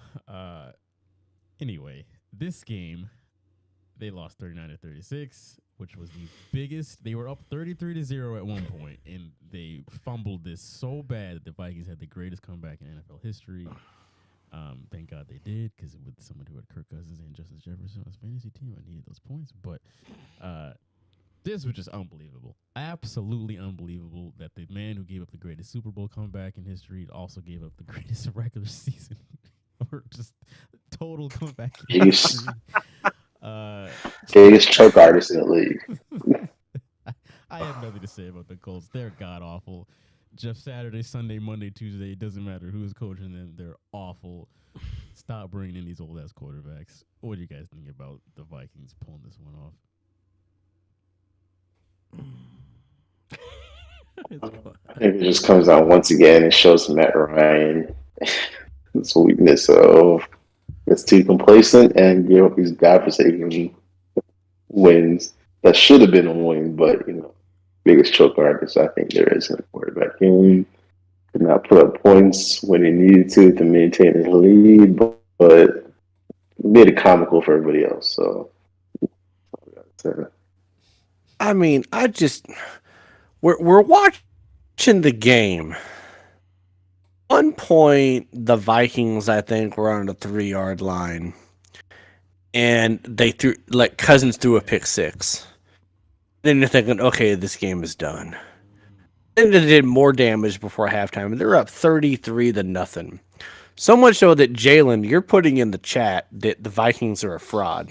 I was like, and like they said afterwards that Patrick Peterson was in the locker room. They're down 33-0, and Patrick Peterson is up there saying to everybody, trying to hype him up, "We only need 5 touchdowns." Like, bitch, you let them score almost 5 touchdowns. Like, we ain't scored nothing. We ain't even got a field goal. Like, what are you talking about? But at the end of the day, like, the Colts had 9 possessions in the second half. They had 7 punts, 1 field goal, and 1 fumble. Like, the fact that Matt Ryan has the largest blown lead in the Super Bowl and the largest blown lead in NFL history, I almost feel bad for the guy. I don't necessarily think that any of those 2 games were necessarily his fault. I think a lot of it comes down to play calling. I mean, who's the offensive coordinator for the Colts right now? Can you name him? I think it's Jeff Saturday's niece. Yeah, it's some guy that was like a wide receivers coordinator or something that's 30 years old and has never been an offensive coordinator, never called plays in the NFL. His coach is Jeff Saturday. It's like, really, like what are we doing? But it was just astonishing watching that comeback. Halfway through the third quarter, I think the whole nation felt, well, the Vikings are going to win this game. Just halfway through the third quarter.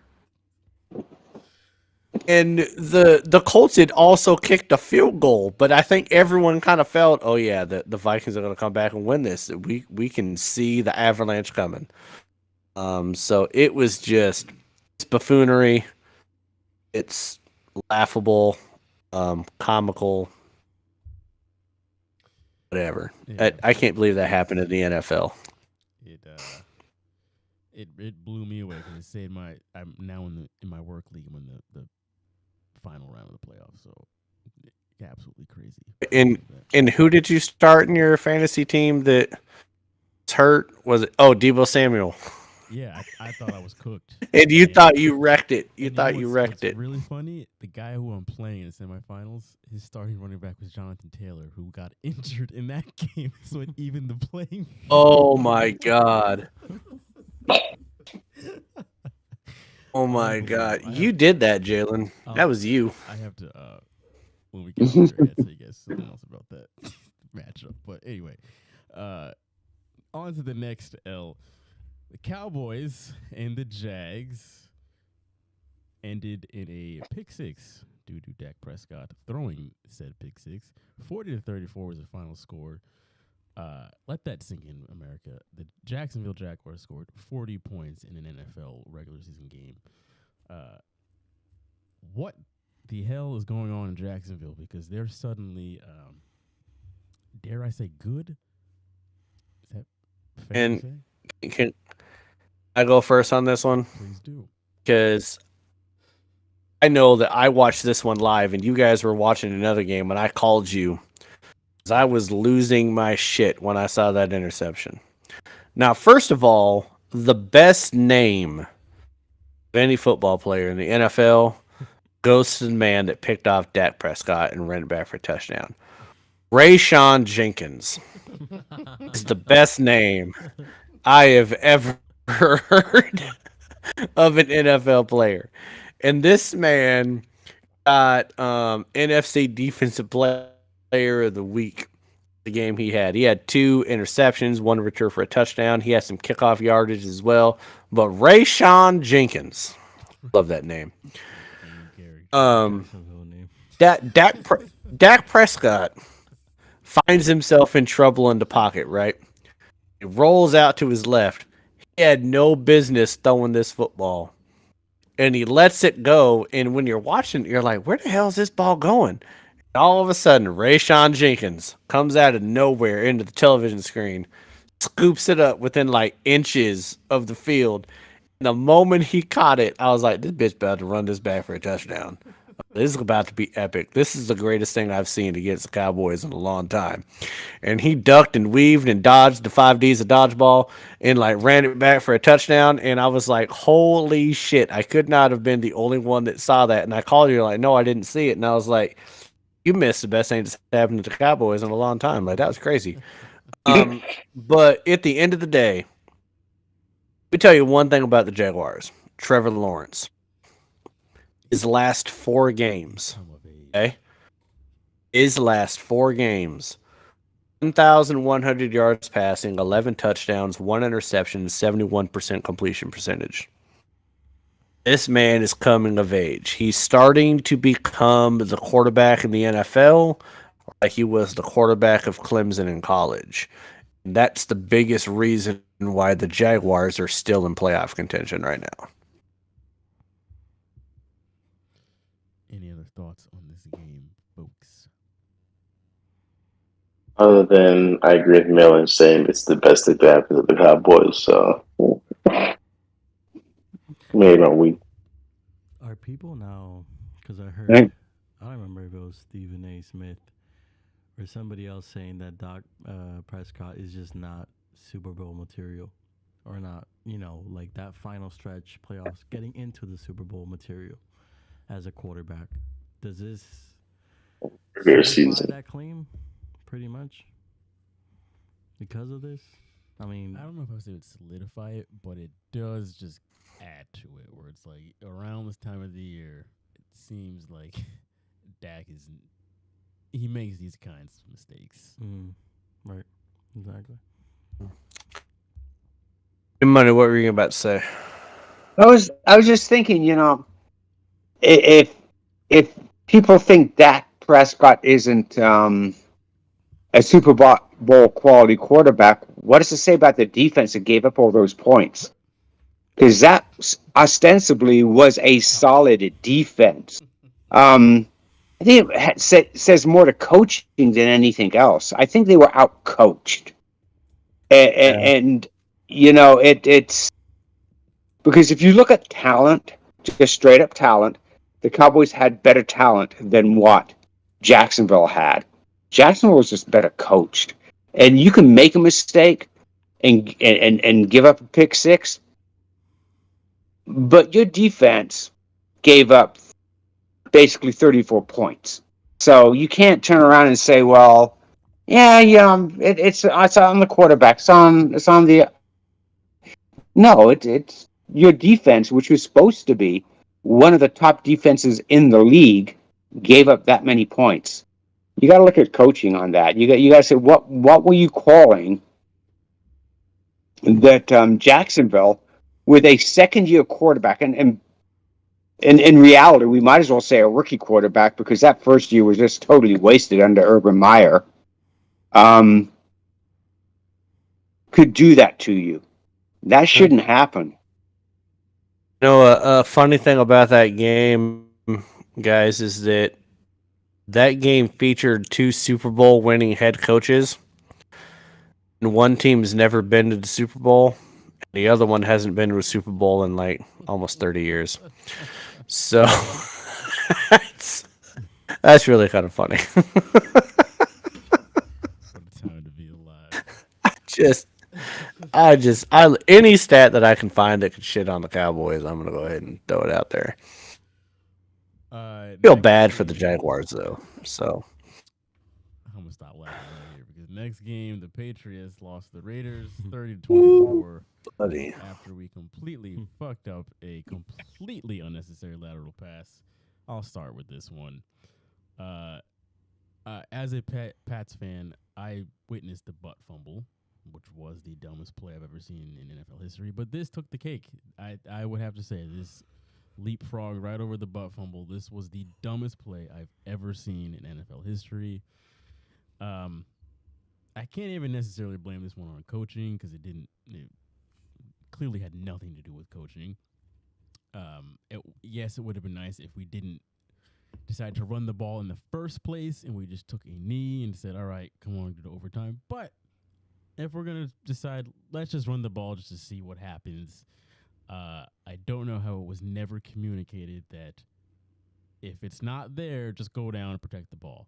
Like, if you can't break through a tackle, just go down overtime. That should have been number one on the priority list, was protect the damn ball, because the game is tied. Remember that.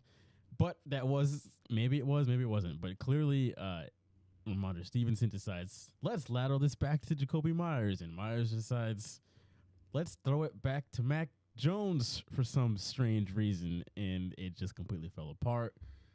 I think it's completely poetic justice that it was our very own Chandler Jones who was the one that caught the ball and just ran it right into the end zone. Good for him. But this was so boneheaded, just completely boneheaded.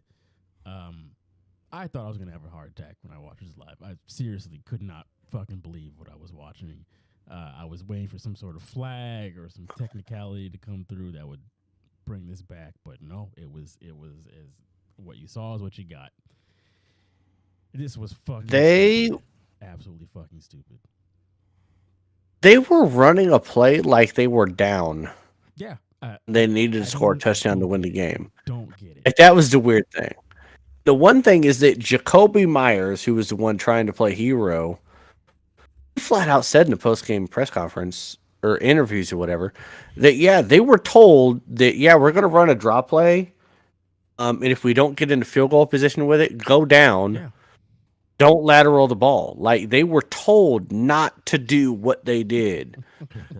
But Jacoby Myers tried to play hero. And then Chandler Jones ends up catching the ball and just trucking Mac Jones like a little bitch.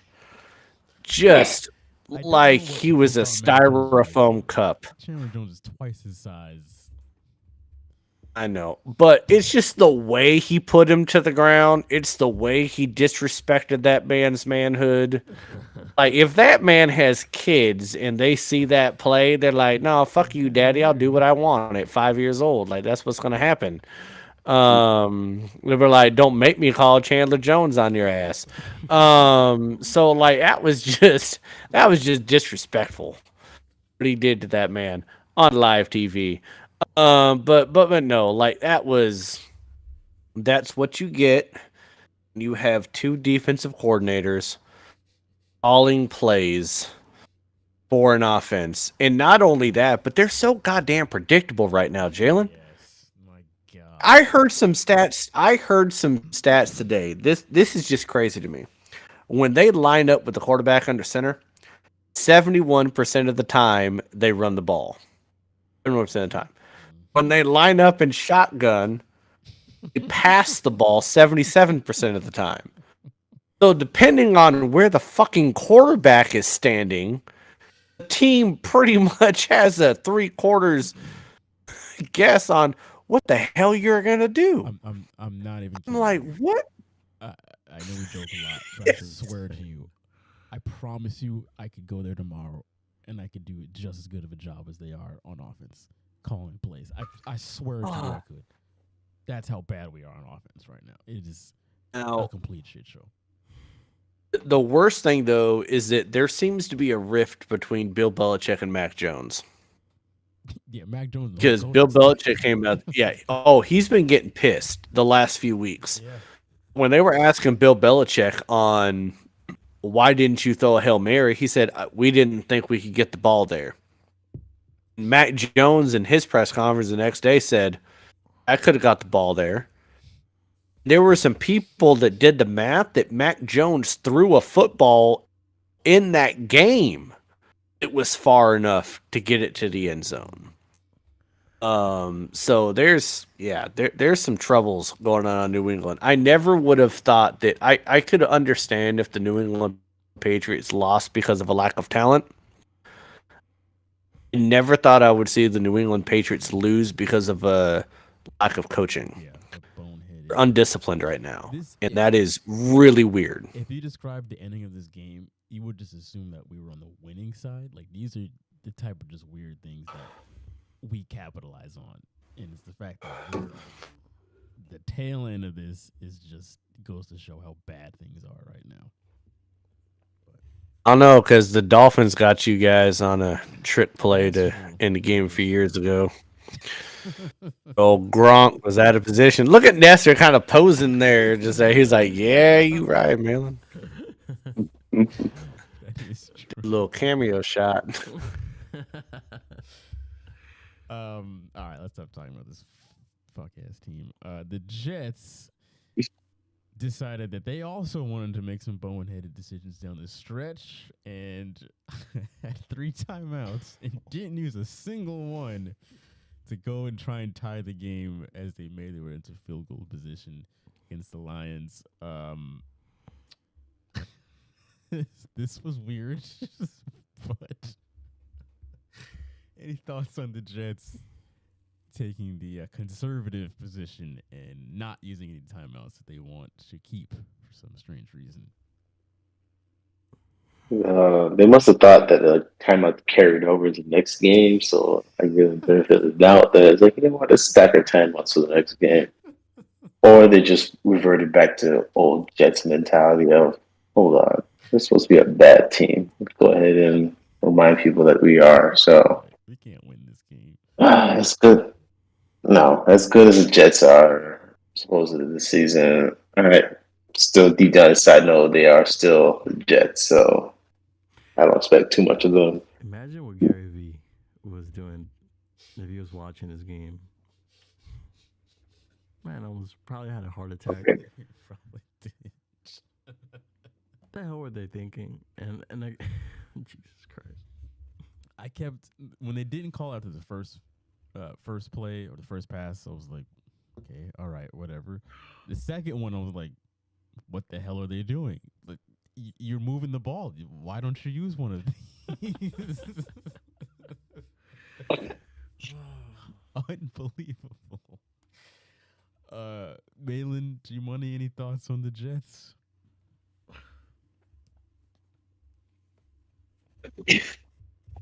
Yeah, the Jets just aren't that good when they have no offense. And even though they were moving the ball, I don't know. I mean, you would think, right, that Solly would as a head coach would basically say, you know what, we need to start using some timeouts. We're getting close to field goal range, and if nothing else, I trust my quarterback enough that I think we can score.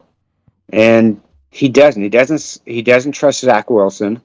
They don't have a running attack really. Offensively, they're just not super good. And I don't know. I mean, sometimes when you have a offensive coordinator as a head coach, they don't make the offensive calls that they should make because they're more defensive minded. Amen. Probably why the Jets have a solid defense, or at least did, but offensively they're just not that good. And for some reason, and not just the Jets, but some other teams don't seem to be able to pick really good offensive coordinators. Yep. Yeah, I mean, at the end of the day, like I don't in this game, like Zach Wilson wasn't terrible. You know, he did throw for 315, 320 yards, 2 touchdowns, 1 interception. Like he wasn't terrible in the game. That game really did come down to coaching. And the one thing I'll say is that what Saleh did at the end of that game, not using the timeouts, is still not as bad as some of the stuff that Nathaniel Hackett has done as Denver Broncos head coach throughout pretty much every single goddamn game this year. So I'll cut him a little bit of slack, but it was odd. It was a really bold move not to use timeouts with like, I don't know, 68 seconds left on the clock. And you force your kicker to kick a 58-yard field goal when if you use your timeouts, you could have put yourself in a better position to not kick a damn near 60-yard field goal.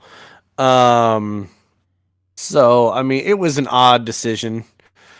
but it wasn't the worst decision I've seen this year. No, it was not. All right. Let's move on out of the L's until next week, folks. Let's get into the ride or die in 5. This is what you came here for at the end of the day, right?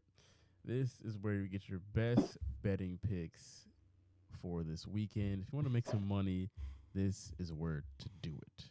Forget the NASDAQ, forget the S&P 500. This is where to do it.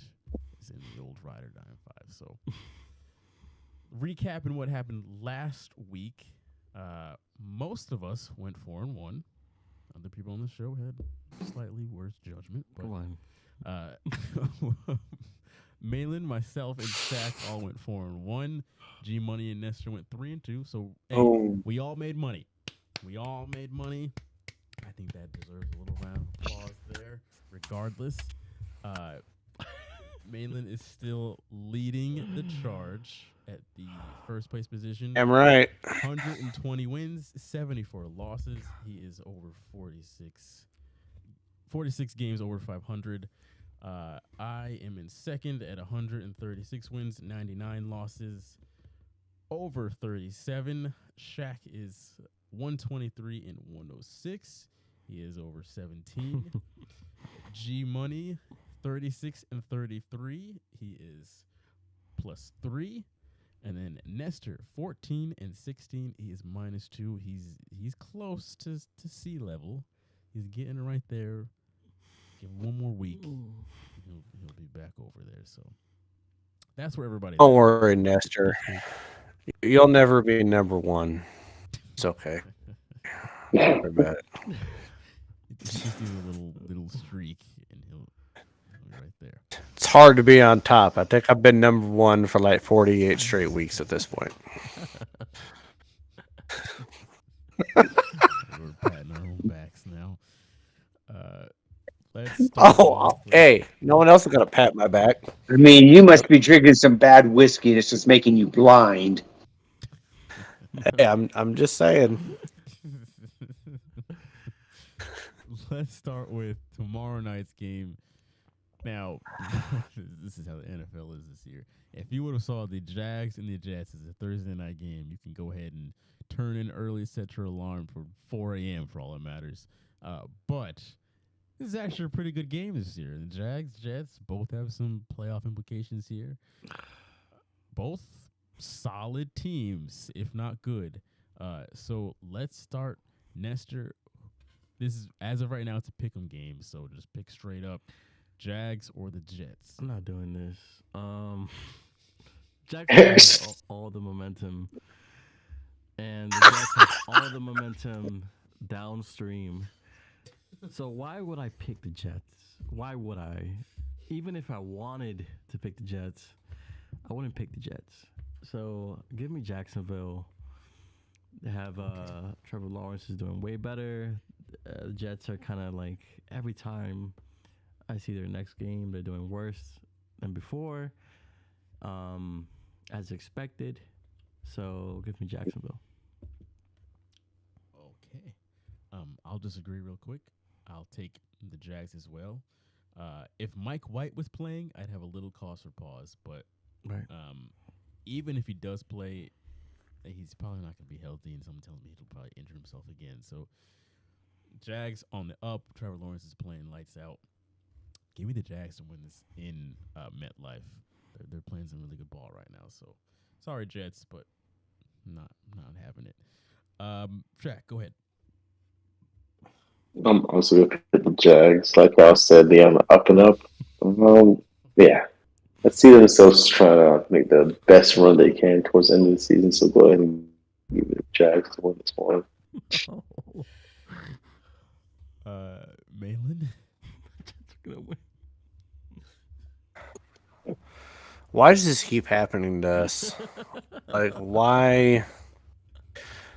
I don't know if we have some sort of hive mind going on, or we're like a bunch of women that work together and get their periods at the same time. But we keep picking alike, and I don't like this. It makes me uncomfortable as a man. But I gotta go with the Jaguars. You gotta ride Peterson and Lawrence. You gotta think that offense has it figured out. The Jets are scrambling to find an answer on offense. Even if White was playing, he still wasn't that great the last time he played. Like they keep, hyping him up as the great white savior there. I don't necessarily see it. I still think that White is a backup quarterback at heart. I say that even though I have a 10-year backup as a Pro Bowl quarterback on my own team.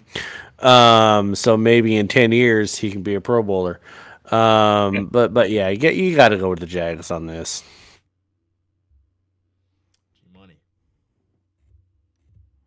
Yep.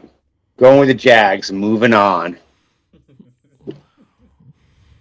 We're all on the same damn menstrual cycle. This is great. That's the greatest comparison. This segment is like a bunch of women. Probably. I'm Hey, probably getting periods, canceled right now. First, I was the one that had to say it. I'm the one that's about to get canned on YouTube. That's great. Next game, we have Saturday at 1:00. We have the Bengals going to New England. 3.5 point favorites are the Bengals. I'll go first on this one. Damn it, give me the Bengals in the -3.5. They're gonna cover against us. There's just that defense is playing lights out right now. Our offense is playing lights off the whole year. So just give me the Bengals to cover here.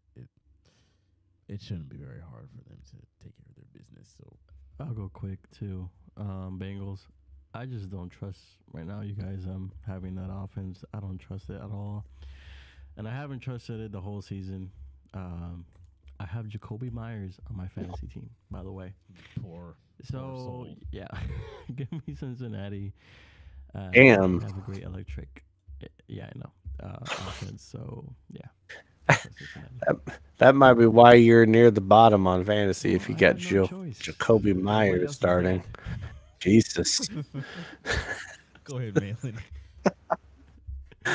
I mean, I think this is actually one of the easier games that you've had us pick as far as like a consensus. Now, watch Bill Belichick pull a dead rabbit out of a hat. Make us all look fucking stupid. Because that's the type of shit that Bill Belichick does. If they win. But you gotta on paper, you gotta pick the Bengals right now. It's the way they've been playing and all that. So I'm gonna take the Bengals, taking the points. But I just have this sneaky suspicion that Bill Belichick is gonna fuck us all. And it makes me a little angry. Because he finds a way to do that in my life. AKA Super Bowl 49, still not over it. But yeah, taking the Bengals. See what happens. G-Money. Yeah, I don't care what Belichick does. He can use his spy cameras. He can deflate the football. But here's a stat for you. And I know Patty McStats would have pulled this up, but he didn't have enough time. Joe Cool Burrow, played the 5 coldest games he's played in. And understand he plays in Cincinnati. And this includes the playoffs. He's 5-0 with a 119.9 QBR. Yeah, give me Cincinnati. I'll lay those 3.5 points. God damn, that's a stat that I didn't even know existed, G-Money. Jesus. It's a great stat. Go ahead. It's a great stat. Go ahead, Shaq. Follow that up. I'm just going to Cincinnati with the points. They too good right now. Unfortunately, I don't see no one beating them. I ain't even trying to compete with G Money stats. That man is a whole different level. I mean, G Money bringing out the stone tablet on us. Exactly. All right, so far we're all agreeing. I swear, since like week That's cool. 14, we're on the same cycle. The AFR period cycle. We had 1 week where we're like, this whole goddamn thing was a mosh posh, and we don't know what the fuck's gonna happen. And then since then, we're all agreeing on damn near every pick. Everyone's trying to be safe. Nobody trying to. But again, last week we were all 4-1 or 3-2, so it's not like it's not working. Yeah, there you go. You heard that, America. So, go ahead, get your mortgage. Do it. Know about all of that. Also, at 1 o'clock on Saturday, we have the Lions going to the Carolina Panthers. Ooh. 2.5 points is the spread in favor of the Panthers. I'm sorry, in favor of the Lions. In favor of the Lions, 2.5 points. Mainly, you can go first on this one. This is one of those games I think the Lions are going to win. It's weird how the Lions defense was one of the worst defenses the first 8 weeks of the season. When their offense was number 1 in the NFL, they weren't winning games because they had the worst defense in the NFL. Now they've won 6 out of 7. And their defense is actually ranked number 11th right now in total defense. So they've been playing a lot better. Okay, I say ranked number 11th. That might be through the last 7 or 8 weeks. That might not be for the whole year because they were historically bad for the first 7 weeks. So with Carolina, they have a running game. Saw that firsthand against Seattle. That was sad. But at the end of the day, you got, you know what? Like, first of all, fuck you, Jalen, for making us pick this game. We got Sam Darnold versus Jared Goff is what you're making us pick. So that's rude. But you got to go with the Lions rolling. They still got a top 4 offense in the NFL. Carolina's defense isn't that good, but Detroit's defense has been playing better, so I'm taking Detroit. Alrighty, G Money. Yeah, definitely taking Detroit. They're 10-5 against the spread. They're 7-0 in the last 7 games against the spread. That's when they're taking points and when they're giving points. And their defense has gotten better. Their offense has always been good, but their defense is getting better. And I see them covering that. Nestor? I don't want to pick Detroit, but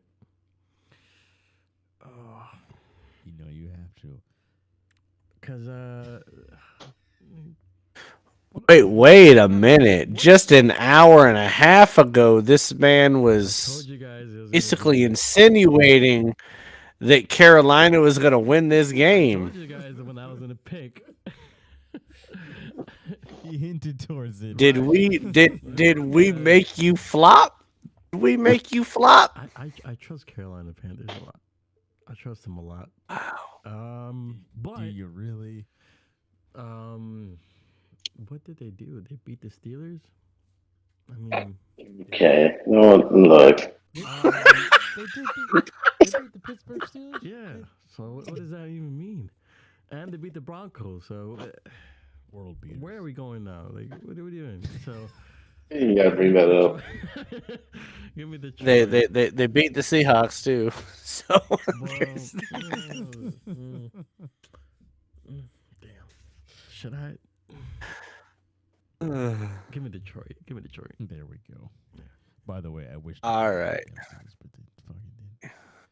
We changed his mind. I'm also taking the Lions. So God. Yeah. Go ahead and cover those points, Lions. You got it. Shaq. I'm also going to pick Detroit to at least Jesus win this hard. Christ. We all synced. We all synced. I know, like, God damn it. Swear to God, if I wake up in the middle of the night and I start bleeding people, I'm gonna punch you all in the fucking face. This is just Heavy filled up Everybody starts the show. It's all bleeding in the right. next couple days. Make sure you put it in the Discord because I think we're all due. God. Exactly why we couldn't be on mainstream TV. Comments like this. We're good. Don't worry about it.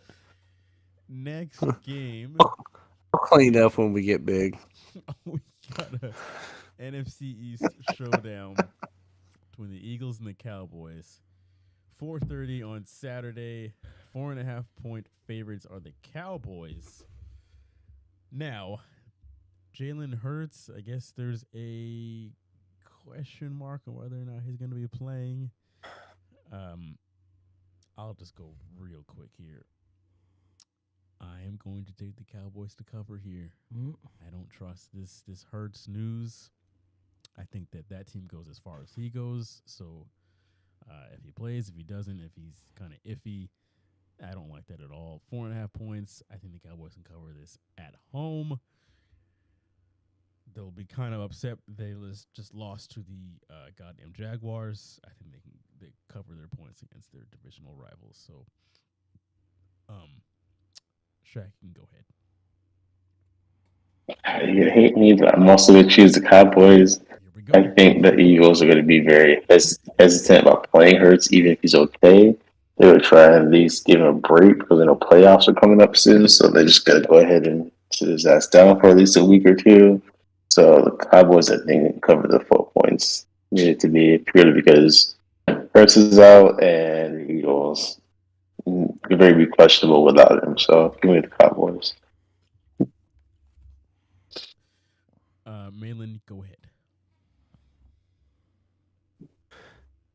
For you. You know who Gardner Minshew is? Oh, yes. Do? So if you know who Gardner Minshew is, you should know that he has better overall stats as a quarterback than even Trevor Lawrence, the quarterback that supplanted him in Jacksonville. This man should be a starter in the NFL. Gardner Minshew. I'm taking the Eagles on this. I think the Eagles are going to win, but I'm going to go ahead and take the points. But I think the Eagles are going to win. No, I saw you lean in towards the mic. I'm not Shaq. I'm taking the points. I'm smart. Okay. I got a small head, but big mind, people.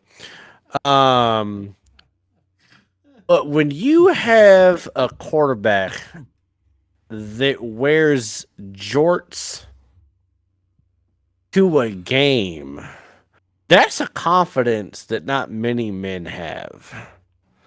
This is the same guy that after his rookie year in the NFL bought an RV and went around the country from Jacksonville to the West Coast partying with people. This is a different cat. Gardner Minshew has the confidence and the moxie to win this game. What are you going to say? I was saying one very specific kind of people that are not one gender. Listen, I'm just saying that this man, he's different. Okay. I really do believe in Gardner Minshew being an NFL starting caliber quarterback. I actually don't think that the Eagles are going to miss a beat defensively. And I don't believe in the Cowboys. Hell, they just lost to the fucking Jaguars. You just let the Jaguars put up 40 points, and all of a sudden you're going to stop the Eagles? No, I don't know. I'm taking the Eagles. Maybe I'm on menopause. I don't know. I'm old as shit. You're on the period. I mean, only Gardner Minshew can go around the whole country just girdle by girl, and then sell that same RV off to some crazed Eagles fan. But even with all that being said, G Money, who do you have in this game? I tell you, I like Gardner Minshew. I really do. He's not the runner that Jalen Hurts is, but I really think he's a better passer. I'm going to take Philly plus the points because I also think the Phillies' defense is a lot better than Dallas's, and they shouldn't start Jalen Hurts. They really shouldn't. They should rest him. Because the last thing you want to do is put an injured Hurts in there and get him hurt even more. It's much easier because you've already got the number one slot locked up. So just go ahead, start Gardner Minshew, who, by the way, had hit for 71% of his passes in the games that he started. So, it's not like you're getting someone off the bench that you don't know and hasn't played before. This guy's played. And Malin's right. He should be a starting quarterback somewhere. And I kind of wish that back in the preseason, my Seahawks had traded for him. Yep, me too. Even though we got Geno Smith. But I'll just say this, guys. Like, G-Money and I are talking about this because we know of Gardner Minshew because of what he did at Washington State University. Like, we know the moxie. We know the confidence that this man has in his ability. And he's won at every single level. And that's why I kind of believe in him. In fact, I think that if they start Jalen Hurts, the Eagles lose. If they start him. Because at some point, Gardner Minshew is going to come into the game. But if Gardner Minshew starts, I think the Eagles win.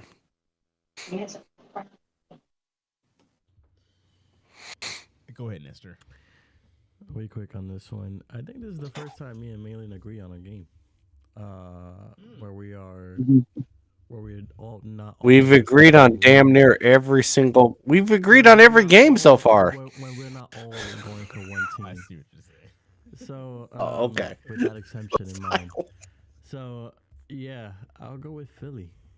I think Dak is the guy right now, and his confidence has been very lowered by Jacksonville. And I still have confidence in that Philly's offense, especially with that. We're not talking about Skylar Thompson or Terry Bridgewater. So he'll get the job done. Yeah.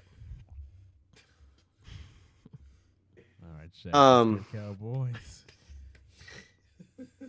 Yep. How about them Cowboys?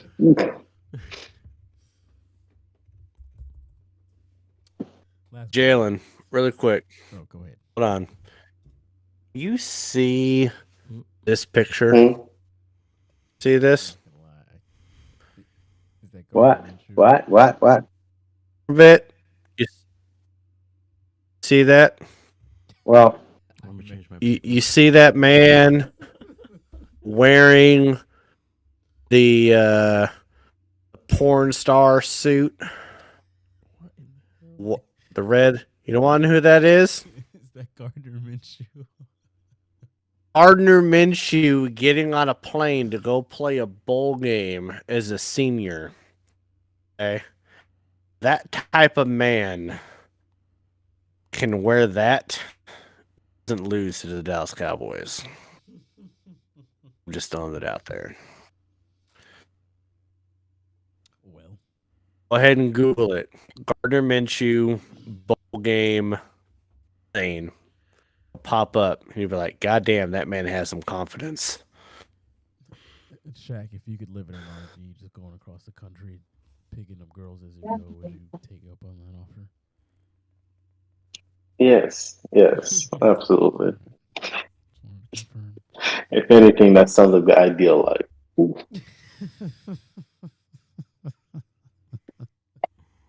Just wanted to be short. All right. I feel like Shaq lives that life between work and home right now as it is. Like, I don't know that he needs to travel the country. I think he's already living that life.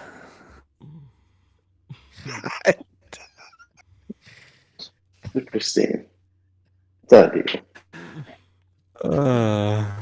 Last game here. This is the first ride or die since the NFL season started where there's no Sunday games at all Saturday and Thursday. 8:15, Christmas Eve night. We have the Raiders and the Pittsburgh Steelers in Pittsburgh, where the Raiders are 2.5-point underdogs coming into this game. Shaq, what's your team going to do in this game? I'm asking myself that too. What is my team going to do? Is Cam Newton going to start this week? Is what we're going I'm going to. God damn. Let go of Cam Newton, man. Like, what is it with Cam Newton that you're so goddamn in love with? Oh. I mean, he didn't do well in New England, and he didn't do well when he went back to Carolina.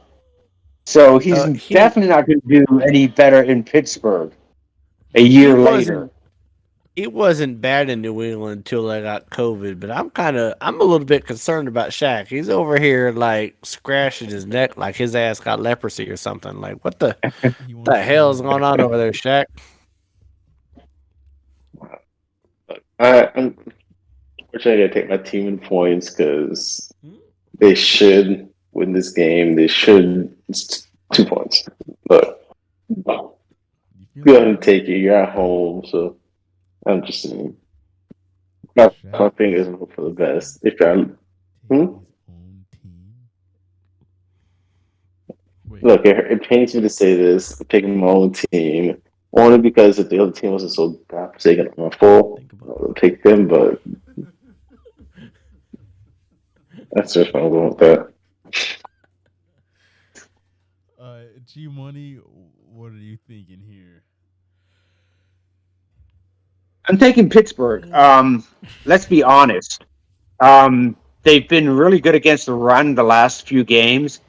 Derek Carr, when it comes to sub-freezing temperatures, his stats are abysmal. In fact, actually, his stats are worse than the temperature. That's how bad his stats are. So the only thing that they're going to be able to really do is run the ball with Josh Jacobs. And I guarantee you the Steelers will close that down. And I understand they've got Pickett starting at quarterback. Yeah. Pittsburgh will cover that point. That point spread is what, 2.5? Or is it 3 now? It's 3, isn't it? It's probably 3. It's 3 now, but it was 2.5 when we put it down. So I don't know what line you want to go with, Jalen. I don't know if you want to go with the 2.5 when you put it out, or if you want to go with the 3. What? We'll stick with 2.5. Okay. I'm taking Pittsburgh. I'll go and go next. And listen, I'm going to agree with the other two here. And the reason being is that I saw the same stats that G Money saw. And Derek Carr has a 56 passer rating. Temperatures under 45 degrees. Terrible. It's not good. TJ Watt and that defense is going to eat them alive. The ball. The run game is predicated on the threat of the pass when it comes to the Raiders. And Cody, Little Piggy Pickett is better than Trubisky. And the Raiders' defense is not good. Like, I know that they just beat the Patriots, but your offense isn't that great, Jalen. I apologize. But I do think that the Steelers are going to have a better run game. Najee Harris, even though I dropped him because he was god fucking awful for 14 weeks out of the goddamn year, and he started to do good the last 2 weeks, and I still hope he gets syphilis and dies. He's been doing better. And I think that the Pittsburgh's offense is going to be able to not be. They're going to do enough not to lose. If that makes sense. So I'm going to go ahead and take Steelers in this one. Go ahead, Nestor. I'm gonna regret this. Did I go too far with the syphilis thing? I feel like I went too far with the syphilis thing. Can you die from syphilis? Okay. Is that possible? Yeah, you can. Okay. I know this. Anyway. How the hell do you know this? Wait a minute. Wait a goddamn minute. No, I saw it on a show. Who do you know this died from There's a syphilis? show about prostitutes, and one of them had syphilis. Died. Oh, okay. Anyway. Well, nobody accidentally signed into Nestor's Netflix account. Shit. All right, go ahead. Yeah. So you have to have syphilis to pick the Steelers on this one, and that's what I'll go ahead and do. Don't group me into that. Wait a minute. 41 That's what years I thought. old. My balls having issues since I was 21. Like, calm down. Las Vegas. Yeah. You miss Steelers. I don't have syphilis. That is why I'm taking the Las Vegas Raiders and the 2.5 points on the road.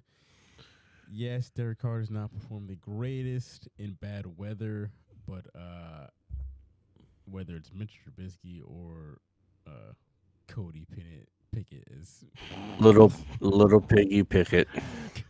Cody Pineapple.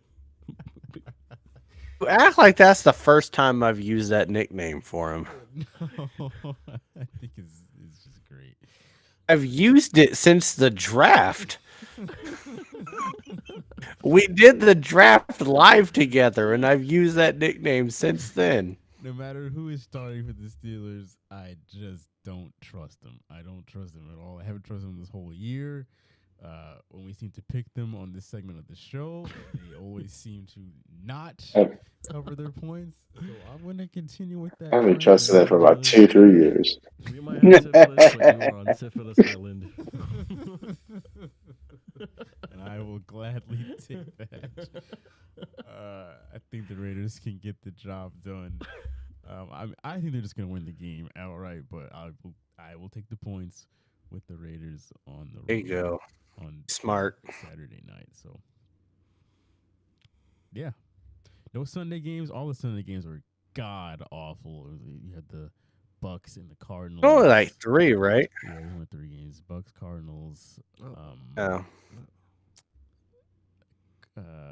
It's weird. Like all the NFL games are on Saturday because Christmas is on Sunday, so they moved most of them to Saturday. Yeah.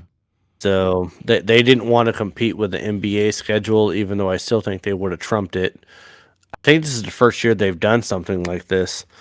But it's like a Thanksgiving schedule. Yeah. A Sunday. It's kind of wild. If they would have moved some of these games. There's only 3 games. Some of these are really good games, but. Yeah. So there's going to be a lot of people missing some shit with the Christmas Eve stuff going on. Yeah, that's so. You need to get in front of a TV on Saturday. You better get that shopping out of the way before Christmas Eve, you late bastards. You're damn right. Yeah. Listen, I took Christmas Eve off just because I knew the Seahawks were playing on Saturday. I told my team, I was like, y'all do you. Like, I'm going to be watching some Seahawks and then eating some food, and then I'll do some Christmas stuff. So what's the Saturday night game? It's a really good game, isn't it? Which one is that? Saturday night game. That's the Pittsburgh Vegas game. Yeah. It's a Pittsburgh. I won't be able to watch that one because I'm going to be doing a lot of family shit. My kids still believe in Santa. I'll have to watch. I mean, the games that concern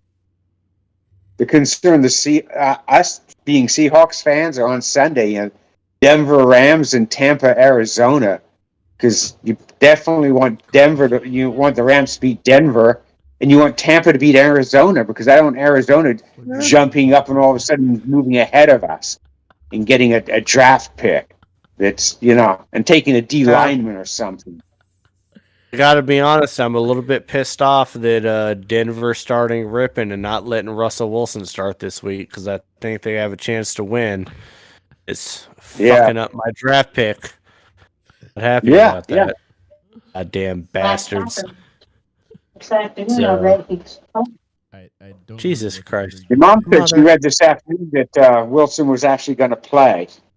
No, he's not going to play, but he's really pissed off that he's not, apparently. So, Russell Wilson isn't getting what Russell Wilson wants. Oh, boo-hoo. But anyway, yeah, we should probably end this show because it's 11:51. Yeah. God damn. Remember, folks, Sunday is not the day this week. It is Saturday, unless you want to watch the Denver Broncos play. The Broncos and the Rams and the Bucks and the fucking Cardinals. Jesus. Broncos and the Rams, two teams that are eliminated from the playoffs. God damn. They knew what they were doing. I mean, who would have thought that, right? I mean, beginning of the football season, Broncos Rams, that's a huge matchup. Yeah. Tampa Arizona was a huge matchup too. Yeah. Even Green Bay Miami. I mean, all three of those were like big games at the beginning of the season. When they put the schedule up. If you're the Broncos and the Rams, you deserve not to be able to spend Christmas with your family because you're so goddamn fucking bad. So I don't feel bad for either of them. Miss your family.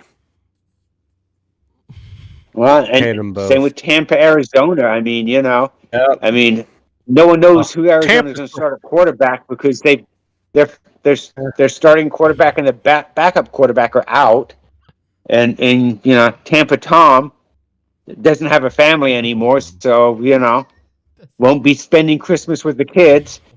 Yeah, he don't give a shit. Yeah, Tom's kids are gonna spend Christmas watching some jiu-jitsu player rub down his mom, so that's great. All right, let's go. Show, guys. Anyway, love you guys. We're signing out before I get in too much trouble. God damn it. Yeah. All right. We'll see you guys next week. Yes. Alrighty, guys. Everybody have a Merry Christmas, Happy Hanukkah, Happy Kwanzaa, whatever you're celebrating.